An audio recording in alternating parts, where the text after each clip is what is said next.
సొగసరి వారి grand sari exhibition factory prices కే mega sale weavers prices కే అందుబాటులోకి తీసుకొస్తున్నారు. ఆర్ఎస్ఐగా డిపార్ట్మెంట్కి వచ్చి తర్వాత ప్రస్తుతం ఏసీపీగా ఉన్న అప్పలరాజు గారు శ్రీకాకుళం లాంటి ఏరియాలో పనిచేశారు, విశాఖపట్నంలో పనిచేశారు. ఆయన డిపార్ట్మెంట్లోకి వచ్చే సమయంలో పోలీస్కి ప్రజలకి మధ్యన ఎలాంటి సంబంధ బాంధవ్యాలు ఉండేవి? పోలీసులు అనగానే ప్రజలు అప్పుడు గౌరవం ఇచ్చేవారు, భయం చూపించేవారు, భక్తితో ఉండేవారు.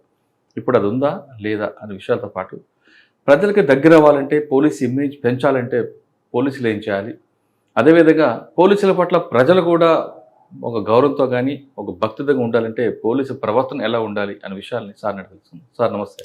నమస్కారం. ఎస్ అప్పలరాజు గారు, ఏసీపీ నార్త్. సార్ 91లో ఆర్ఎస్ఐకి వచ్చిన తర్వాత కన్వర్షన్ అయ్యారు, చేసుకొచ్చారు, అప్పుడు కానీ గ్రహౌండ్ చేశారు. మీరు ఒక పోలీస్ స్టేషన్లో వెళ్ళినప్పుడు ప్రజలు పోలీసులు చూడగానే ఒక భయం, ఒక గౌరవం, లేదా భయంతో కూడిన గౌరవం ఏదో రకంగా ప్రవర్తించేవారు. ఇప్పుడు అది పూర్తిగా కనుమరైందని కనిపిస్తుంటుంది.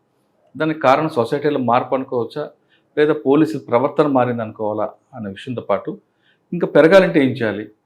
మీరు చాలా ప్రాంతాలు పనిచేసినప్పుడు ఆ కేసులు ఎలా ఉండేవి? ఈ రెండు ప్రశ్నల సమాధానం చెప్పే ముందు ఎస్ అప్పలరాజు గారు బై ఛాన్సా బై చాయిసా పోలీస్ డిపార్ట్మెంట్ తీసుకున్నారు? బై చాయిస్ వచ్చానండి పోలీస్ డిపార్ట్మెంట్కి. అంటే నాకు చిన్నప్పుడు మాది native Vizianagaram district Bhogapuram village అండి. ఈ భోగాపురం గ్రామంలో మాకు అప్పుడు పోలీస్ ఆఫీసర్స్ ఉండేవారు. మేము ఇంకా స్కూల్కి వెళ్తుంటప్పుడు ఆయన ఇంటి పక్క నుంచే చూసుకొని ఎస్ఐ గారు ఉంటుంటప్పుడు ఆయన శివకుమార్ రాజు గారు వాళ్ళందరూ మంచి ఆఫీసర్లు చేసేవారండి. వాళ్ళు ఆ డిగ్నిటీ, ఆ వెహికల్ బుల్లెట్ మీద ఆయన పొజిషన్ అది చూసుకొని నాకు ఎప్పుడు చిన్నప్పుడు నాకు స్పోర్ట్స్ అంటే ఎక్కువ ఇంట్రెస్ట్ అండి. దాని మీద ఎప్పుడైనా పోలీస్ ఆఫీసర్ అవ్వాలనేది నాకు కోరిక ఉండేది. అంటే అప్పుడు మీకు యూనిఫామ్ సర్వీస్ మీద జస్ట్ ఇంట్రెస్ట్ ఉండేది, అవ్వాలి అని చెప్పేసి. ఆ విధంగా చూసుకొని వెళ్తుంటప్పుడు అలాగే ఆటోమేటిక్గా నాకు డిగ్రీ అయిన తర్వాత ఒకరోజు మా ఊర్లో గ్రౌండ్లో స్పోర్ట్స్ వాలీబాల్ అది ఆడుతుంటప్పుడు మా ఫ్రెండ్స్ కొంతమంది సెలక్షన్స్ పడ్డాయి, వెళ్దాం అని చెప్పేసి అందరూ ట్రై చేస్తున్నారు. ఆయన నీవు కూడా ఎలిజిబుల్ కదా, వెళ్తే బాగుంటుంది అని చెప్పేసి మా బ్యాచ్ అందరం వెళ్ళేటప్పుడు నేను ఫస్ట్ బ్రదర్ ఎస్ఐగా సెలెక్ట్ అయ్యాను. సెలెక్ట్ అయిన తర్వాత అక్కడికి వెళ్ళిన తర్వాత మాకు ఫస్ట్ ట్రైనింగ్ అయిన తర్వాత అకాడమీలోనండి, ఎక్సైజ్ అకాడమీ బండ్లగూడ అక్కడ ఉండేది హైదరాబాద్లోను. మొత్తం స్టేట్ అంతా మా దగ్గర 180 మెంబర్స్ మేము అందరమే, ఆల్ ఓవర్ స్టేట్. ఆ ట్రైనింగ్ వెళ్ళిన తర్వాత అందులో కొంతమంది గుడ్ రికార్డు ఉండి యాక్టివ్గా ఉండే వాళ్ళని అప్పుడు మాకు గ్రేహౌండ్స్ కావాలి, ఇది చాలా అవసరం. అప్పుడు ఎక్స్ట్రీమిస్ట్ ప్రాబ్లం మన స్టేట్లో చాలా కంబైన్ స్టేట్లో ఎక్కువ ఉండేది. దానికోసం అని చెప్పి మరి విల్లింగ్ అదే మమ్మల్ని ఏం కాదు, బై ఫోర్స్. అప్పుడు మాకు గురువు గారు గోపాలకృష్ణ గారని రిటైర్ అయిపోయారు, ఐజీ గారు ఉండేవారు. ఆయన ఫోర్స్ మీకు విల్లింగ్ లాభం లేదని చెప్పి ఆయనే ఫోర్స్ తీసుకున్నారండి. మమ్మల్ని అందరినీ ట్రైన్ చేశారు బాగా. ట్రైన్ చేసి హైదరాబాద్లోని యూసఫ్గూడలో మా క్యాంపస్ ఉండేది, అందరికీ ఒక్కొక్క యాక్టివ్ యూనిట్ ఇచ్చి ఆల్ ఓవర్ స్టేట్లో చాలా ఫీల్డ్లో కూడా మేము సర్వీస్ చేయడం జరిగింది. సార్ రిజర్వ్లో ఎంతకాలం ఉన్నారండి మీరు? నేను జస్ట్ 91 కదండి ట్రైనింగ్ అయిపోయి 1993లో వచ్చాం ఫీల్డ్లోకి. 93 నుంచి 98 వరకు ఉన్నాను. 5 ఇయర్స్ ఉన్నాను. ఆ 5 ఇయర్స్ గ్రేహౌండ్స్లో ఉన్నారు. ఆ గ్రేహౌండ్స్లో కొన్ని రోజులు చేశాను. తర్వాత విజయనగరం బెటాలియన్కి వచ్చాను. ఓకే, గ్రేహౌండ్స్లో మీకు బాగా గుర్తుండిపోయిన సంఘటన చెప్పండి. గ్రేహౌండ్స్ అనగానే మనకి ఒక వ్యాస్ వాళ్ళు కనిపిస్తుంటారు. అప్పట్లో కానీ ఇప్పట్లో కానీ ఎప్పటికైనా సరే ఇండియాలో గ్రేహౌండ్స్ అనేది నెంబర్ 1 ఏజెన్సీ. మనం చూసే అందరూ రెడీ అవుతుంటారు. అంత మంచి ఏజెన్సీలు పనిచేస్తున్నప్పుడు మీకు మెమరబుల్ ఇష్యూస్ ఉంటాయి, చాలా ఉంటాయి. ఎవరి దగ్గర ట్రైనింగ్ చేసుకున్నారు? దాని ట్రైనింగ్ అనేది ఒక కఠోర పరిశ్రమ ఉంటుంది.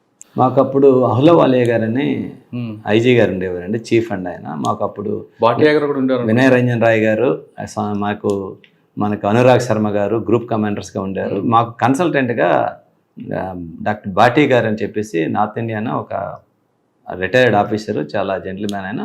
ఆయన జంగిల్ వార్ఫేర్ ట్రైనింగ్ అది ఇవ్వడం, మంచి మెరుకుల్లాగా ఫిట్గా చేయడం, మంచి ధైర్యంగా వెపనరీలో కానీ ఫీల్డ్లో కానీ అన్ని ట్రైనింగ్ బాగా గట్టిగా ఇచ్చారండి మా అందరికీ. ఇచ్చిన తర్వాత ఫీల్డ్కి పంపించారండి. కొన్ని ఫీల్డ్ యాక్టివిటీస్లో పార్టిసిపేట్ చేసామండి. చేసినప్పుడు చాలా కరీంనగర్లో కానీ, వరంగల్లో కానీ, నిజామాబాద్లో కానీ, అలాగే మన వైజాగ్ ఏజెన్సీలో కానీ అన్నీ కొన్ని ఇష్యూస్. సరే, మీరు గ్రేహౌండ్స్ అనేది జంగిల్ ప్యాచ్ డ్రెస్ ఉంటుంది, కానీ ముఖం మీద అంతా కూడా బ్లాక్ స్ట్రైప్స్ వస్తుంటాయి, ఎందుకంటారు? అదేం లేదండి, ఏదన్నా ఒక కామాఫ్లేజ్ అని చెప్పేసి అటువంటి అంటే మనం ఎక్స్పోజ్ అవ్వకూడదు, మనం ఏదన్నా ఫేస్ అదేంటప్పుడు అలాంటప్పుడు అలా విధంగా దాన్ని మార్చుకుంటారు తప్పితే ముఖం మీద రాసుకోవడం అది కొన్ని సందర్భాల్లోనే ట్రైనింగ్లోనప్పుడు చేస్తారు, కానీ ఫీల్డ్లో తక్కువ ఉంటుంది, అది చేస్తుంటామండి. అలాగా సర్వీస్ అయిన తర్వాత నేను ఇక్కడికి వచ్చేసాను. సార్, గ్రేహౌండ్స్లో మంచి కోంబింగ్ కానీ లేదంటే ఒక ఎక్స్చేంజ్ ఆఫ్ ఫైర్ గురించి చెప్పండి. ఎక్స్చేంజ్ ఆఫ్ ఫైరింగ్ అంటే రివీల్ చేయకూడదు అయితే అదే, అందుకే కొన్ని సెక్యూరిటీ హాస్పిటల్లో కొన్ని రివీల్ చేయడానికి కొంచెం ప్రాబ్లం అండి మాకు. ఓపెన్ అయింది ఆల్రెడీ తెలిసింది చెప్పండి. తెలిసిందంటే అదేం లేదు. ఒకటే తర్వాత నేను వచ్చిన తర్వాత ఒక ట్రైనింగ్ సెషన్ జరిగిందండి తిరుపతి కళ్యాణి డ్యామ్ దగ్గర. కళ్యాణి డ్యామ్ దగ్గర ట్రైనింగ్ పోలీస్ ట్రైనింగ్ కాలేజీలు ఉంది. అక్కడ కొంతమందిని ఆల్ ఓవర్ స్టేట్లో తీసుకెళ్ళి ఒక జంగిల్ వార్ఫేర్ ట్రైనింగ్ ఇచ్చారండి. అక్కడ నన్ను కూడా ట్రైనింగ్కి ఇవ్వడానికి ఇన్స్ట్రక్టర్గా రమ్మన్నారు. అప్పుడు నన్ను తీసుకెళ్లారు. మేము ట్రైనింగ్ వెళ్ళిన తర్వాత అక్కడ తలకోన ఫారెస్ట్ అని ఒక ఫారెస్ట్ ఏరియాలో ఫీల్డ్ ఎక్సర్సైజ్కి వెళ్ళాం. వెళ్ళేటప్పుడు అక్కడ మా టీం అంతా వెళ్ళింది. ఒక టీం దగ్గర వాటర్ దొరకట్లేదు ఫారెస్ట్ ఏరియాలో. ఒక టీం వాటర్ దొరకడం కోసం అని చెప్పి రక్కీకి అని చెప్పి మా టీము ఒక ముగ్గురు యాక్టివ్గా ఉండేవాళ్ళని, మాకు అప్పుడు రాజేశ్వరరావు గారని అప్పుడు డిఎస్పీ గారు ఉండేవారు, ఆయన టీం ఇన్ఛార్జ్. ఆయన మమ్మల్ని నాకు ఇద్దరు స్టాఫ్నిచ్చి వాటర్ వెతుక్కొని రండి, మేము ఇక్కడ ఉంటాం టీం అంతా అని చెప్పి వెళ్ళాం. మేము అక్కడ వాటర్ ఎత్తడానికి కొంత దూరం వెళ్ళి వెతికి సెర్చ్ చేస్తుండగా వీళ్ళకి ఇక్కడ హంటర్స్ ఎవరో మొత్తం మీద ఎక్స్మినిస్టర్ వీళ్ళకి వాళ్ళకి ఫైర్ అయిపోయి ఈ టీం మిస్ అయిపోయింది. మా దగ్గర వెపన్స్ చెప్తే ఇంకా ఏం లేవు, మ్యాన్ప్యాక్ ఉంది కానీ పనిచేయట్లేదు, డిస్కనెక్ట్ అయిపోయింది communication. You believe it or not 4 nights 5 days ఫారెస్ట్లో ఉండిపోయాం. Heavy rain తట్టుకోలేకపోయాం. ఇంకా చనిపోయే పరిస్థితికి వెళ్ళిపోయినట్టు ముగ్గురమే. వీళ్ళందరూ వెళ్ళిపోయారు, ఒక సైడ్కి వెళ్ళిపోయిన టీము. వాళ్ళు మిస్ అయిపోయారు. మేము మిస్ అయిన తర్వాత ఎందుకు వెళ్ళి ఇక్కడ ఆ ప్లేస్లో మారారు, ఎవరో వచ్చారు. యాక్చువల్ తర్వాత వెరిఫికేషన్ తెలిసింది హంటర్స్ వచ్చారు. వీళ్ళు ఎక్స్మిస్ట్ అనుకొని వాళ్ళు ఫైర్ చేసుకున్న తర్వాత ఈ టీం ప్లేస్ మార్చుకొని వెళ్ళిపోయింది. మేము ఆ టీంలో లేము. తర్వాత వీళ్ళు ఏమనుకున్నారంటే వీళ్ళు మనతోటే అయిన వాళ్ళు ఎవరైనా ఎక్స్ట్రీమిస్ట్ చేయమో మన వాళ్ళు ముగ్గురిని ఏమైనా చేశారేమని చెప్పి మేము ఆల్మోస్ట్ చనిపోయామో అనుకొని డిసైడ్ అయిపోయి మా గురించి కొన్ని సెర్చ్ పార్టీస్ హైదరాబాద్ నుంచి వచ్చేసి ఫారెస్ట్ అంతా కోమింగ్ కూడా స్టార్ట్ చేసి లాస్ట్కి మేము 5th డేని అలాగ నడుచుకొని అలాగ ఆ జంగిల్లో అది యానిమల్స్ ఉంటాయి, థిక్ ఫారెస్ట్ ఒక ఏరియా చేరుకున్నాం 5వ రోజు. అది మాత్రం మాకు పునర్జన్మ కింద వచ్చినట్టు ముగ్గురికి. అప్పుడు నాకు మ్యారేజ్ అవ్వలేదు, కానీ అది ఆయన బాటీ గారు వచ్చి కౌగిలించుకొని ఫస్ట్ మేరా భగవాన్ అనుకొని నన్ను పట్టుకొని ఆయన బాబాగా స్వామికి దండం పెట్టారు. సార్ 5 రోజులు ఫుడ్ లేకుండా అలాగే ఉండిపోయాను సార్, ఎందుకంటే ఫిట్గా ఉండేవాళ్ళు. చాలా నాతో వెళ్ళి మొయినుద్దీన్ అని ఒక ఆయన, ఇంకొక అతను ఇద్దరు. ఆ మొయినుద్దీన్కి అయితే వాళ్ళకి చిన్న పాప మ్యారేజ్ అయింది. సార్ పాప వస్తుంది, చనిపోయే ముందు పాప గుర్తు వస్తుందని ఏడ్చేవాడు. అది చాలా అది తణుచుకుంటేనే. మీకు హంటర్స్ ఎదురయ్యారా? వాళ్ళకి కరెక్ట్ అయ్యారు సార్. ఎవరు మేము ఆ టైం అంతా అక్కడ ఉండిపోయింది. మేము వెళ్ళిపోయాం ముందుకి. వెళ్ళిపోతేప్పుడు వీళ్ళు ఏం చేశారు, వాళ్ళు ఎక్స్ట్రీమిస్ట్ అనుకుని వీళ్ళకి ఫైర్ అయిపోయింది. వీళ్ళు ఇక్కడ ప్లేస్ షిఫ్ట్ అయిపోయారు. మేము సెర్చ్ చేసుకుని వాటర్ కోసం వెళ్ళి ఇక్కడికి వస్తే ఇక్కడ లేరు. వీళ్ళేమనుకున్నారు, వెళ్ళిపోయిన వాళ్ళు వాళ్ళ నుంచి ఫైర్ అయిన వాళ్ళు అందరూ వచ్చి వాళ్ళు ఎక్స్ట్రీమిస్ట్ ఏమో మన వాళ్ళు కొట్టేశారేమో అనుకుని మా గురించి వెతికి వాళ్ళు ఒక డైరెక్షన్ వెళ్ళిపోయారు, మేము ఒక డైరెక్షన్ అయిపోయాం. పెద్ద ఫారెస్ట్ కదా సార్ తలకోన ఫారెస్ట్లో. వెతుక్కొని మ్యాప్ లేదు, అప్పుడు మ్యాప్ లేదు, ఎందుకంటే రక్కీకని దగ్గరికి వెళ్ళాం అక్కడ. ఓకే సార్, గట్టిగా అరిచిన ఎవరు వినే పరిస్థితి కూడా లేదు సార్. అది ఎంత ఫారెస్ట్ లో ఒక జస్ట్ ఒక ఇల్లు దాటామంటే ఇంకా మరి అక్కడ గూడెలు ఉంటాయి, గిరిజనులు ఉంటారు. అక్కడ లేదు సార్. తలకోన ఫారెస్ట్ లో డీప్ ఫారెస్ట్ లో తీసుకెళ్లిపోయారు మా ట్రైనింగ్ కోసం చెప్పేసి. అక్కడ ఒక టాస్క్ ఇస్తారు, ఒక 1 week టాస్క్ అని చెప్పి. ఆ 1 week టాస్క్ కోసం వెళ్తుంటప్పుడు ఒక ప్లేస్ నుంచి ఇంకో ప్లేస్కి బేస్ క్యాంప్ మారుతుంటప్పుడు అక్కడ ఏమైనా వాటర్ పాయింట్ ఉండాలి, ఎందుకంటే అప్పుడు వాళ్ళు ఏదైనా కుక్ చేసుకొని అక్కడ తింటారు కదా. దానికోసం వెళ్ళే టైంలో ఇది జరిగిందండి. ఓకే, అది ఒక మెమరబుల్ ఇష్యూ సార్. అది 5 రోజుల తర్వాత ఎలా మీరు బయటపడ్డారంటే మేము ఒక అలా నడుచుకొని ఓపుకున్నంత వరకు నడవడం, కొంత దగ్గర ఉండడం, తినడానికి కూడా ఏమి లేదు. మీరు నమ్మరు, ఆ టైంలో ఒక ఈత చెట్టు ఉంటే అక్కడ ఈత చెట్టు రాయలతో కొట్టి ఈత చెట్టు ముగ్గురమే కలిపి లాగి అందులో గుజ్జు వస్తుంది కదా, కొద్ది తిన్నా ఒక దగ్గర. అది కూడా అంత డిఫికల్ట్ సిచ్యువేషను. అక్కడక్కడ వాటర్ ఫారెస్ట్లో దొరికి తాక్కొని తిరిగాం, కానీ చచ్చిపోయాం. ఒక నైట్ టైం చెట్ల మీద పడుకుండేవాళ్ళు, ఎందుకంటే కింద ఉన్నామంటే పడుకోవడం అంటే ఎక్కువ కూర్చోవడం ఆయన నిద్రపోవడం ఉండదు. అలాగా ఆ కొమ్మల మీద అలాగా ముగ్గురు ఏడ్చుకొని ఉండడం. అలాగే ఆ సిచ్యువేషన్ కానీ అది కళ వచ్చినా భయపడిపోతాం అనమాట. కింద ఉంటే జంతువులు రావచ్చు, కింద ఉంటే ఆ భయం, ఆ విధంగా అంటే మీరు మరి ఎలా ట్రేస్ చేయారండి వాళ్ళు? అలా అంటే అలా లేదు, ఒక డైరెక్షన్ పెట్టుకొని అలా నడుచుకొని ఓపుకున్న ముగ్గురివి అలాగే వెపన్ ఉన్నాయి. ఏదైనా వస్తే ఎనిమల్ వస్తే ఫైర్ చేద్దాం. వెపన్లు మాత్రం సాఫిస్టికేటెడ్ వెపన్లు ఉన్నాయి ముగ్గురు చేతులు. మాకు ఆ ధైర్యం ఉంది. కాకపోతే ఏంటంటే వాళ్ళు ఎక్కువ మంది వచ్చి చుట్టుముట్టిస్తే చెప్పలేం, కానీ మేమైతే ఫైర్ చేయడానికైనా ప్రిపేర్ అయిపోయి ఉన్నాం. ఎంతవరకు అడగలేరు? అలాగ నడుచుకొని 5వ రోజు ఒక రోజు మార్నింగ్కి వచ్చేప్పటికి ఒక లైటింగ్ ఫారెస్ట్ కలిపి ఒక పొలాలు కనిపిస్తున్నాయి. అమ్మ నాయన విలేజ్కి వచ్చామని చెప్పేసి అక్కడ ఇంకొక ఘోరమైన ఇష్యూ. ఆ విలేజ్లో ఎక్కడైతే దిగాం మీ తిన్నగా వచ్చి, ఆ విలేజర్స్ అందరు కూడా మమ్మల్ని చూసి అంటే వీళ్ళు ఫైర్ చేశారు కదా మన వాళ్ళు, ఆ ఏరియా వాళ్ళ మీద అంటింగ్ వచ్చిన మీద చేశారట. ఈ మనల్ని ఫైర్ చేసిన వీళ్ళని మమ్మల్ని ఎంట పెట్టారు. అయ్యో, మళ్ళీ ఎంట పెడితే మళ్ళీ పారిపోయాం ఫారెస్ట్లోకి వెళ్ళిపోయి మళ్ళీ ఇంకొక నైట్ అక్కడ స్టే చేయవలసి వచ్చింది. ఇంకో డైరెక్షన్లోకి వచ్చాం. డైరెక్షన్లోకి వచ్చిన తర్వాత తిన్నగా వచ్చి మీరు నెంబర్ అక్కడ ఒక బాకరావుపేట అని చెప్పి ఒక పోలీస్ స్టేషన్ ఉంటే, ఆ పోలీస్ స్టేషన్ దగ్గర విలేజ్ని అడిగి బాబు మేము పోలీసు ఇలాగ సో అని చెప్తే అక్కడ విలేజర్స్ తీసుకొని వచ్చి అక్కడ నుంచి ఆ ఇంచు నుంచి ఆటో మీద బాకరావుపేట పోలీస్ స్టేషన్కి వస్తే అక్కడికి బాటీ గారు వచ్చారు, టీం వచ్చేసి అక్కడ కౌగిలించుకొని భగవాన్ బతికించాడు. చనిపోయారు అనుకొని మా బాడీలు వెతకడానికి పంపించారు. అంత ట్రాజడీ చూసింది. మరి ఇంకా మర్చిపోలేము అది. కానీ కళ్ళ ఊహించుకున్న భయం వేసేస్తుంది. అది ఒకటే సార్ నాకు గ్రేవెన్స్లో సార్. గ్రేవెన్స్ అక్కడ కూడా పాటు ఈ ఏఓబీలు ఇప్పుడు ఏం చేశారా? ఏఓబీలు పనిచేస్తారు. ఏఓబీలకి టెరైన్కి మీకు తెలంగాణ టెరైన్ అంటే అది జస్ట్ ఈ చిన్న బుషి ఏరియా సార్. ఏఓబీలు అంటే హిలక్ ఏరియా. ఇది ఇంకా మీరు చూడండి, అప్పుడు అల్లూరు సీతారామరాజు ఛాలెంజ్ చేసేవాడు పోలీస్కి, నేను ఇక్కడ ఉన్నా నీ కొండ మీద రండి అని. అది ప్రాక్టికల్ కూడా నేను చూసాము. ఆ మీద నుంచి అరిస్తే మళ్ళీ తిరిగి ఆ మీదకి అక్కడికి వెళ్ళాలంటే అప్పుడేటి ఓల్డెన్ డేస్లో ఎంత సాఫిస్టికేటెడ్ వెపన్లు లేవు కదా. మామూలు చిన్న 303తో దేంతో పెడితే ఎక్కడికి వెళ్తుంది, ఎంతవరకు వెళ్తుంది అది. ఇప్పుడంటే అంత ర్యాకెట్ లాంచర్లు పెద్ద పవర్ఫుల్ వెపన్లు అన్నీ వచ్చాయి, కానీ అప్పుడు లేవు కదా. అందుకే ఆయన ఛాలెంజ్ చేసి బాణాలు పట్టుకొని తిరిగి వీళ్ళు మళ్ళీ ఆ కొండకి తిరిగి వెళ్తాడు. ఆయన 2 కొండలు దాటిపోయి వెళ్ళిపోయాడు. అది నిజమే, ఆయన ఛాలెంజ్ చేశాడంటే సినిమా అనుకుంటాం, కానీ అది ప్రాక్టికల్ కూడా పాసిబిలిటీ ఉన్నది అది చేయడానికి. ఆ టెరైన్ చూస్తే అలాగ అర్థం అవుతుంది మనకి. ఏఓబీలో టెరైన్ మాత్రం హారిబుల్ టెరైన్. ఒక్కొక్కటి 1500, 2000 హిల్లక్ ఏరియా.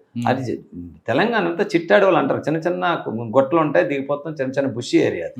ఇక్కడ అలాగ ఉండదు సార్. పెద్ద పెద్ద లోయలు, గాతులు పెద్ద ఇవి సార్. ఆ కొండలు ఎక్కి దిగడానికి మనకే టైం పడుతుంది అన్నారు. వల్ల మీరు ట్రైనింగ్ వాళ్ళు నాలుగు చేయలేదు.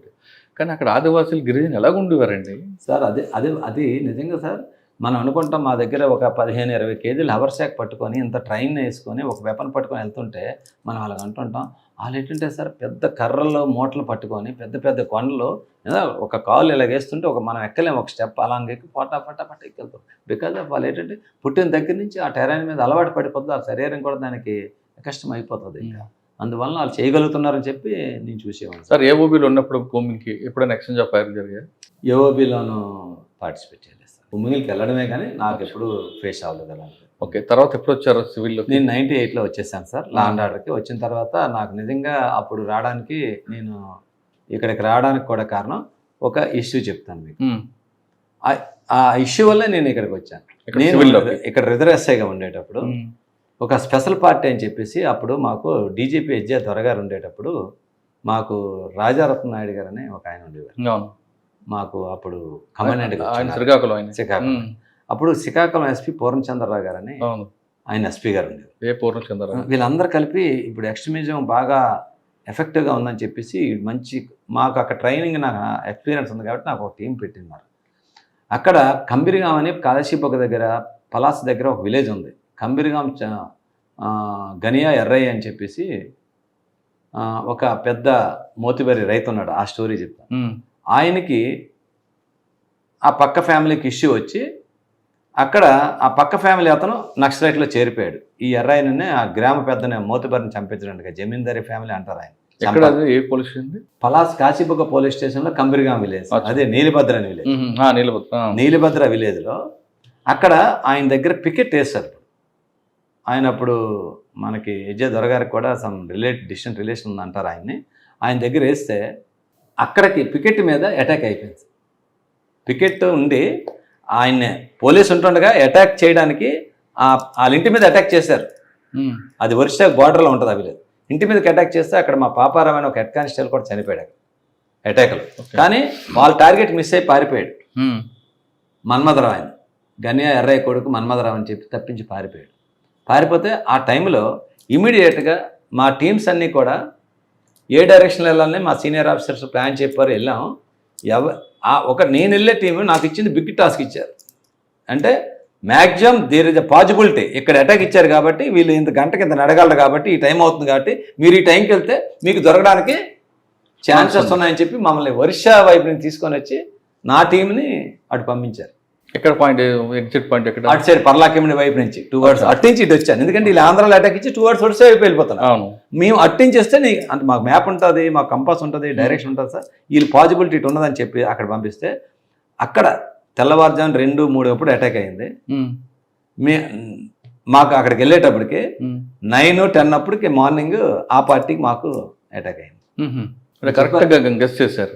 అంటే మా ఆఫీసులు ఇచ్చిన డైరెక్షన్ అంటే సో మెనీ పార్టీలు పంపించారు, కానీ మ్యాక్సిమం పాజిబిలిటీ ఉన్న ఏరియాలో నా పార్టీకి. ఓకే, అక్కడికి వెళ్ళిన తర్వాత కరెక్ట్గా వెళ్ళాం, డైరెక్ట్గా అటాక్ చేస్తాం. వాళ్ళకి మాకు చాలా యాక్షన్, డైరెక్ట్గా ఎదురయ్యారు. వాళ్ళు ఫేస్ అయిపోయారు, మేము వీళ్ళు ఇటు నుంచి వెళ్తున్నారు, ఒక దగ్గర ఆగి ఉన్నారు, ఆగి వాళ్ళు ఏదో చేస్తున్నారు. ఇంకా వర్షాలకు వచ్చాం, సేఫ్ జోన్కి వచ్చాం, వాళ్ళు ఫీలింగ్లో ఉన్నారు. మా పార్టీ ఇంకా అటు వచ్చాం. అక్కడ అయింది. అయిన తర్వాత రాత్రి ఏ వెపన్లు అయితే పట్టుకెళ్ళిపోయారు అటాక్ చేసి పోలీసు, ఆ వెపన్లని పట్టించుకున్నాం. అంటే ముగ్గురు చనిపోయారా వాళ్ళు? వాళ్ళు చనిపోవడం కాదు, మొత్తం అటాక్ అయింది. మాకు వాళ్ళకి ఎక్స్చేంజ్ ఫైర్ అయింది. మొత్తం వెపనరీ అంతా తీసుకొచ్చాం మేము. అంటే వాళ్ళు పారిపోయారు మొత్తం, గ్యాంగ్ అంతా పారిపోయారు. కానీ ఆ స్టోరీ అక్కడ అయిన తర్వాత అది అక్కడ శ్రీకాకుళం జిల్లాలో జరిగింది. మా పూర్ణచంద్రరావు గారు అని కమిషనర్ గారు అప్పుడు ఉండేవారు, ఎస్పీ గారు. అప్పుడు ఉంటప్పుడు నువ్వు ఎక్కడ ఉండడం కాదు, నువ్వు డీజీ గారికి నేను చెప్తాను, నువ్వు ఇలాగొస్తే ఇంకా ఎఫెక్టివ్గా ఉంటుంది మాకు అని చెప్పేసి సార్ నాకు నువ్వు వచ్చి రా అని చెప్పి మీరు నెంబరు అది ఆర్ఎస్ఐగా డీజీ గారి దగ్గర నన్ను తీసుకుని వెళ్ళి ఆయనతో ఒక ఆర్డర్ ఇప్పించి నీకు వచ్చాను, నువ్వు అన్నీ ఎలిజిబుల్ ఉన్నా 2 months రా అని చెప్తే ఆ విధంగా నేను 98లో లాండ్ ఆర్డర్కి వచ్చాను. ఆ ఇన్సిడెంట్ వల్ల వచ్చాను. ఆ ఇన్సిడెంట్లో 3 గంటలకు అటాక్ అయితే మళ్ళీ వితిన్ 12 hours మళ్ళీ వాళ్ళని అటాక్ చేసి మన వెపన్లు మళ్ళీ వెనక్కి పట్టుకొచ్చారు. అది నాకు ఒకటి మంచి క్యాష్ రివార్డ్ అది ఇచ్చారు డీజీ గారు. అక్కడ చాంబర్ పిలిపించి హైదరాబాద్లో ఇచ్చేదారు గారు. అదొకటి సార్. ఆ విధంగా వచ్చాను. వచ్చిన తర్వాత లాండ్ ఆర్డర్లో చాలా Mandasa police station, Narsipatnam. First posting ఎక్కడ? మందసా సార్. మందసాలో అప్పటికి ముందు మూమెంట్ ఉంది కదా, బాగా ఉంది. ఆ మూమెంట్ ఉందని చెప్పి అక్కడ నాకు పోస్టింగ్ చేశారు. అక్కడ ఉండేది, అక్కడ కూడా గట్టిగా చేస్తాం. అప్పుడు ఏంటంటే సార్ ప్రజలకి అక్కడ మందసా ఉద్దానం ఏరియాలో ఏమంటే సార్ వాళ్ళకి ఈ క్యాజు నట్స్ బిజినెస్ కొంత పంట పండుతుంది. ఆ క్యాజు పండినప్పుడే వాళ్ళకి పని ఉంటుంది ఆ సమ్మర్లోనే, మిగతా టైం అంతా పని ఉండదు. చాలామంది ఈ అండమాను కాండ్లాకి అటు వలస వెళ్ళిపోతుంటారు పాపం. మిగతా అప్పుడు పని లేకపోవడం వల్ల వీళ్ళు ఏం చేస్తుంటారంటే కొంతమంది వచ్చి కమ్యూనిస్టులు అని చెప్పి వీళ్ళని చెప్పేసి కొంతమంది వీళ్ళని అట్రాక్ట్ చేసి అటువైపు తీసుకెళ్తుంటారు. అందువల్ల కొంతమంది యూత్ అందులో జాయిన్ అయిపోవడం జరిగింది. మరి అటువైపు వెళ్లకుండా ఆ భావజాలం ప్రభావం చూపకుండా ఉండాలి అనుకుంటే సార్ అప్పుడు మన కొన్ని పల్లెటూరు ప్రాంతాల్లో కొంత పెత్తందారీ వ్యవస్థ అని చెప్పేసి ఇక్కడ కొంతమంది వాళ్ళకి సరైన ఉపాధి లేకపోవడం, వాళ్ళకి ఎడ్యుకేట్ చేయలేకపోవడం, పేదరికం, పని లేదు సార్. అక్కడ పని ఉంటుంది, జీడిపక్కులు కొడితేనే అక్కడ పని ఆ ప్రాంతాల్లో, మిగతా ఏం పని ఉండదు. ఒక పక్క కొండలు, ఒక పక్క జీడి తోటలు, అంతే, ఇంకేం లేదు. అందువలన నేను ఆలోచించాను ఏటీలు ఎంత కుర్రవాళ్ళు మంచి పర్సనాలిటీగా ఉంటారు అటువైపు పొద్దాన సైడ్, చాలా బాగుంటారు. కానీ అటువైపు రాంగ్ స్టెప్ వేసి కేసుల్లో ఇన్వాల్వ్ అయిపోయి బాగా లైఫ్ పాడు చేసుకుంటుంటారు. నాకు ఇప్పుడు చాలామంది సెలక్షన్కి వచ్చేవారు, నాకు ఇప్పటికీ తెలుసు. అక్కడ చిన్నారావు అని చెప్పి మాకనాపల్లి అని విలేజ్ అని మంచి నేషనల్ కబడ్డీ ప్లేయర్, ఆయన సెలెక్ట్ అయ్యాడు పోలీస్ డిపార్ట్మెంట్లో, కేసు ఉందని చెప్పి జాబ్ పోయింది. అయ్యో, అలాగే ఉండిపోయాడు. సార్ మందసాల ఎంతకాలం పనిచేస్తారండి? నేను మందసాలో 1 year వర్క్ చేశాను. 1 year పనిచేస్తారు కదా. మందసా టౌన్లోనే పోలీస్ స్టేషన్, టౌన్ కదా, మండల హెడ్ క్వార్టర్. సార్ గున్నయ్య గారు కోవా తిన్నారా? గున్నయ్య గారు కోవా ఓకే సార్, అది మేకపాలతో చేస్తారని చెప్పి అది కొద్దిగా ఫేమస్. అక్కడ ఎప్పుడైనా మాకు ఎవరన్నా మా గెస్ట్ వస్తే అదే అడుగుతుంటారు, మేము ఎక్కడికి వెళ్ళి నా గెస్ట్కి అదే ఆఫర్ చేసేవాళ్ళం. అదే మంచిది సార్. ఓకే, తర్వాత మందసా తర్వాత నర్సన్నపేట వచ్చాను సార్. నర్సన్నపేటలో కొద్ది రోజులు చేశాను 1 year. అది తర్వాత మళ్ళీ ఆ అట్మాస్ఫియర్ ఉన్నదని కాశీబొగ్గకి మళ్ళీ నన్ను వేశారు. మీకు చెప్పాను కదా శ్రీనివాసరావు గాంధీ ఇష్యూ తర్వాత మళ్ళీ అక్కడ నన్ను వేశారు. అక్కడ నేను 4 years ఉండిపోయాను సార్ కాశీబొగ్గలో. మీకు అక్కడ ఒక పెక్యులర్ స్టోరీ ఇందాక చెప్పాను, పికెట్ అటాక్ చేసి పోలీసుకి వెళ్తేనే అక్కడ ఇంకో స్టోరీ జరిగింది.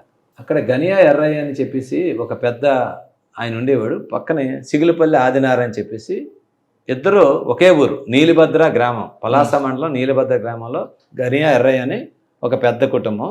వాళ్ళకి సంబంధించిన డిస్టెంట్ రిలేషన్ అవుతారు సిగులపల్లి ఆదినారాయణ, వీళ్ళిద్దరు వస్తున్నారు. వాళ్ళకి రైవలరీ ఉంది. రైవలరీ ఉండడం వల్ల వీళ్ళు బజార్కి వెళ్ళి గనియా ఎర్రయ్య సిగిలిపల్లి చిన్నబాబు, సిగిలిపల్లి చిన్నబాబు కొడుకు ఆదినారాయణ ఇద్దరు బజార్కి వెళ్ళి వస్తుంటే గనియా ఎర్రయ్య కొడుకు మన్మథరావు అని చెప్పి వీళ్ళిద్దరు వెళ్ళొచ్చి తోవ కాసి సిగిలిపల్లి చిన్నబాబుని మర్డర్ చేస్తారు.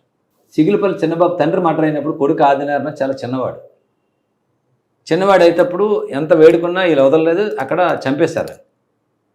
అప్పుడు వీళ్ళు వచ్చేసారు, వాళ్ళ మీద కేసు పెట్టారు.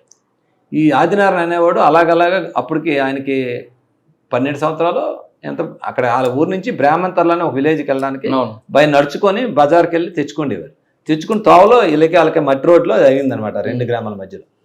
అది కక్ష పెట్టుకొని వాళ్ళ నాన్న చంపారని కక్ష పెట్టుకొని ఈ కుర్రవాడు ఆ కేసులో శిక్ష పడుతుంది ఏమని చెప్పేసి అన్ని రోజులు చూశాడంట. అని తర్వాత నాకు తెలిసింది ఆదినారాయణ కుర్రవాడు ఆ గనియా చెప్పాడు కదండి, అప్పటికి ఆయనకి శిక్ష పడలేదు, కేసు కొట్టేశారు, ఆ కేసు మర్డర్ కేసు. ఈ కుర్రవాడు ఏం చేశాడు, చిన్నప్పుడు వాళ్ళ నాన్నని చంపడం కల్లారా చూశాడు. అక్కడ చూసిన దాన్ని తట్టుకోలేక ఇక్కడ నాకు కోర్టులో న్యాయం జరగలేదు, పోలీస్ స్టేషన్ దగ్గర న్యాయం జరగలేదని ఈయన తిన్నకి వెళ్ళిపోయి ఎవరి ద్వారా ఎప్పుడో చెప్పి అన్నంలోకి చేరిపోయాడు. ఆదినారాయణ తండ్రిని చంపేశారు కదా, కొడుకు చట్టం శిక్షించలేదని చెప్పేసి అన్నంలోకి వెళ్ళిపోయాడు. వాళ్ళు సపోర్ట్ తీసుకొని నీలిభద్ర నక్సలైట్లు అటాక్ చేస్తారని తెలిసి పోలీసులు పికెట్ పెట్టారు. అప్పుడు నక్సలైట్లు తీసుకొని వచ్చి వాళ్ళ ఇంటి పక్కన ఉండే వాళ్ళ తండ్రిని చంపిన వాళ్ళ మీద అటాక్ చేయించాడు. ఓకే, మీకు అర్థమైందా సార్? అటాక్ చేస్తే ఆయన తప్పించుకున్నాడు. మన్మథరావు అన్నాడు, ఎవరైతే ఫాదర్ చంపాడో ఎక్కువగా యాక్టివ్ చేసిన మన్మథరావుని ఆ రోజు అటాక్లో పోలీస్ హెడ్ కానిస్టేబుల్ దొరికి ఫైరింగ్లో ఎదురుకొని నిలబడిన హెడ్ కానిస్టేబుల్ చనిపోయాడు, కానీ మన్మథరావు మిస్ అయిపోయాడు.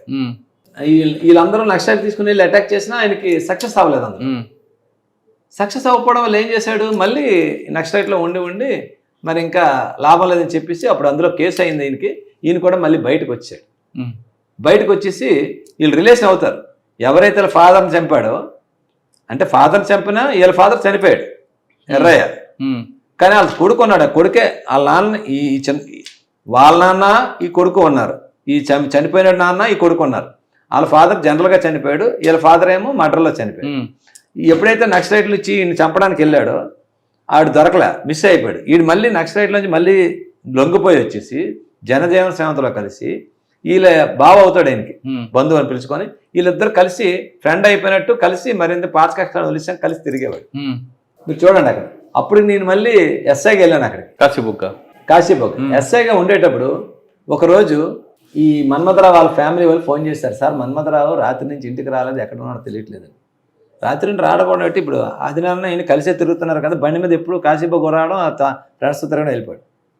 ఆ మరుసటి రోజు వచ్చేసి ఒక నెక్స్ట్ డే వచ్చేప్పటికి ఆ చెరువులోని గేదెలు ఎప్పుడు వెళ్ళి చెరువులో తిరుగుతాయంట, కానీ ఆ చెరువులోకి వెళ్ళిన గేదెలని జంప్ చేసుకుని వచ్చేస్తున్నాయి, అక్కడ ఏదో తగులుతుంది వాటికి. వీళ్ళు కుర్రోళ్ళు వెళ్ళి చెక్ చేస్తే ఒక మోటార్ సైకిల్ ఉంది అందులో.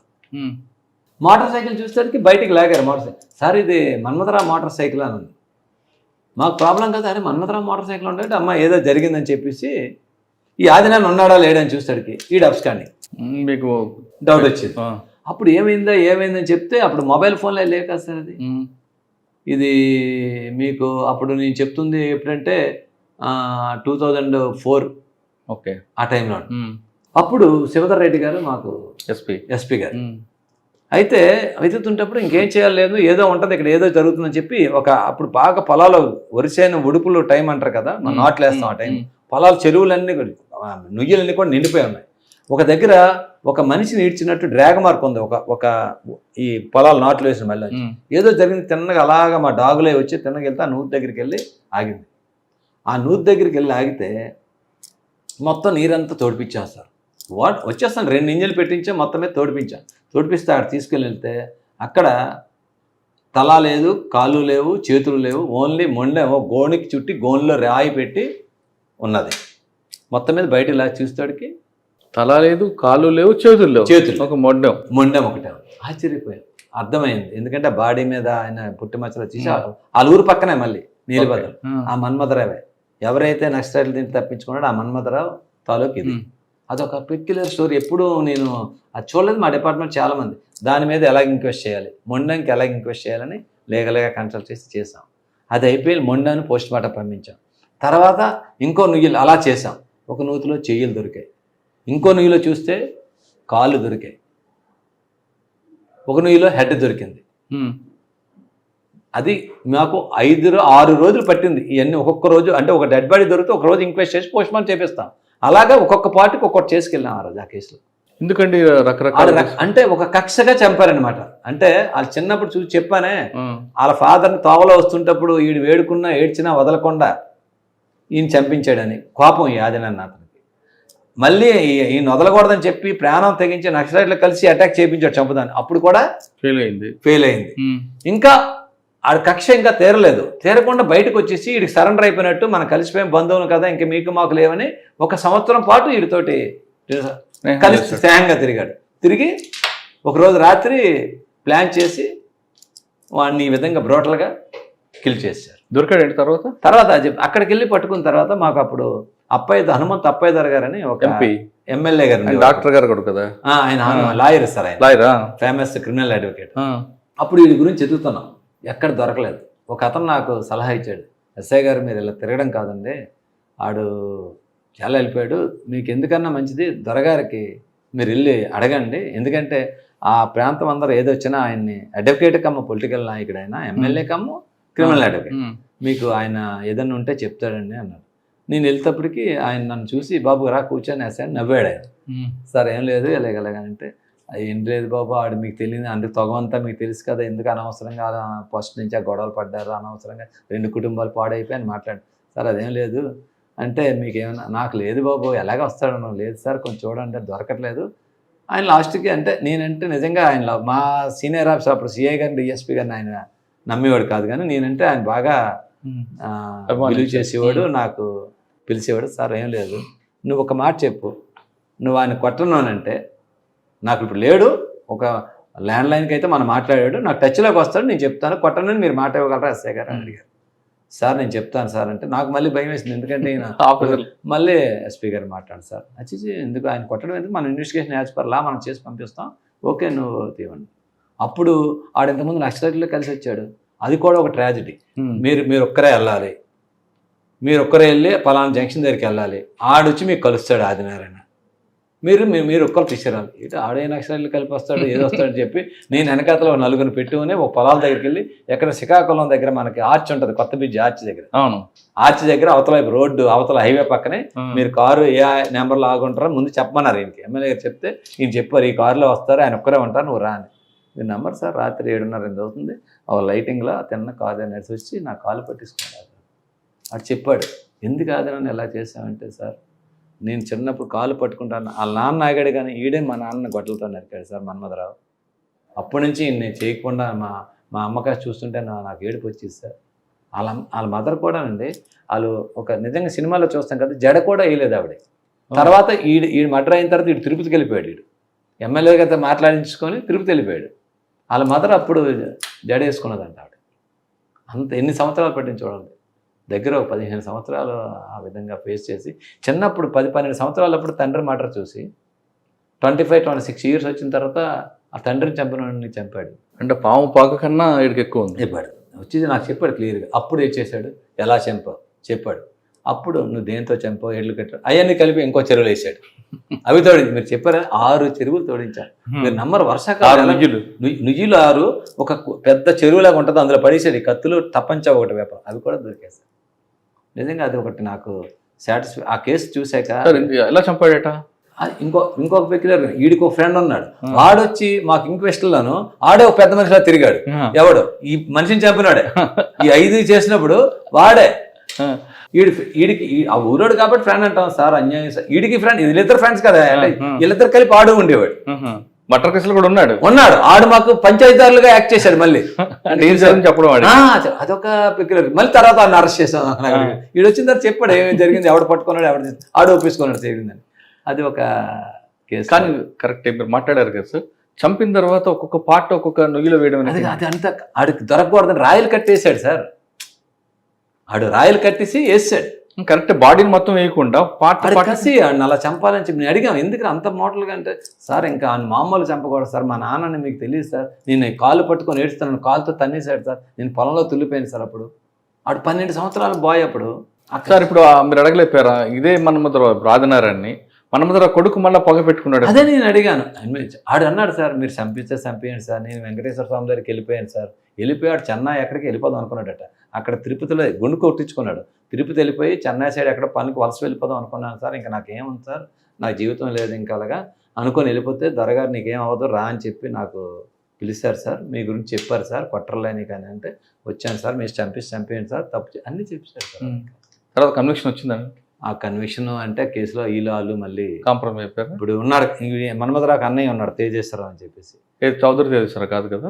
తేజేశ్వరరావు కాదు, గనియా తేజేశ్వరరావు అని వీళ్ళ అన్నయ్య ఉన్నాడు. ఆయన కొంచెం ఈ తమ్ముడు పార్టిసిపేట్ చేసే అన్నయ్య లేదు, అయిపోయి 2 కుటుంబాల్లో ఈడు చంపుకున్నాడు మీ నాన్నని, నువ్వు వీళ్ళు చేస్తావు ఇప్పటికైనా కలిసి ఉన్నాడు ఏదో వాళ్ళు మాట్లాడుకున్నారని విన్నాను. తర్వాత కానీ ఇప్పటికి తగ్గిద్దా ఇంకొంత కంటిన్యూ? మరి ఇప్పటికైతే ఆదినారాయణ అక్కడ ఉన్నారు కానీ నాకు తెలిసి 2 ఫ్యామిలీస్కి కూడా దాని టేస్ట్ చూశారు. ఎక్కడి వరకు వెళ్ళిపోయారు చూశారు కదా, మావోయిస్టులు తీసుకొచ్చి అటాకులు చేసుకున్నాం అంతవరకు వెళ్ళిపోయారు ఆ ఇష్యూ. మీకు అర్థమైంది కదా సార్ స్టోరీ? అది ఆ స్టోరీ ఒకటి నాకు కాశీబొగ్గలో ఒక ఎక్స్పీరియన్స్ సార్ చేశారు. కాశీబొగ్గ దగ్గర ఇంకొక ఊరు ఉంటుంది మావోయిస్టుల ప్రభావిత ప్రాంతం, అక్కడే ఎక్కువగా స్తూపాలు కూడా కనిపిస్తుంటాయి. బడ్డపాడు ఆ ఊరి మీద మీ ప్రభావం చూపించారు. బడ్డపాడు అక్కడ ఉన్నారు సార్. ఇప్పుడు నాకు తెలిసి అక్కడ త్రిలోచనరావు అని చెప్పేసి, ఆడ బొడ్డు సుధాకర్ అని చెప్పేసి, ఆ పెద్ద మనుషులు వెంకట్రావు, వీళ్ళందరూ నాకు తెలుసు సార్.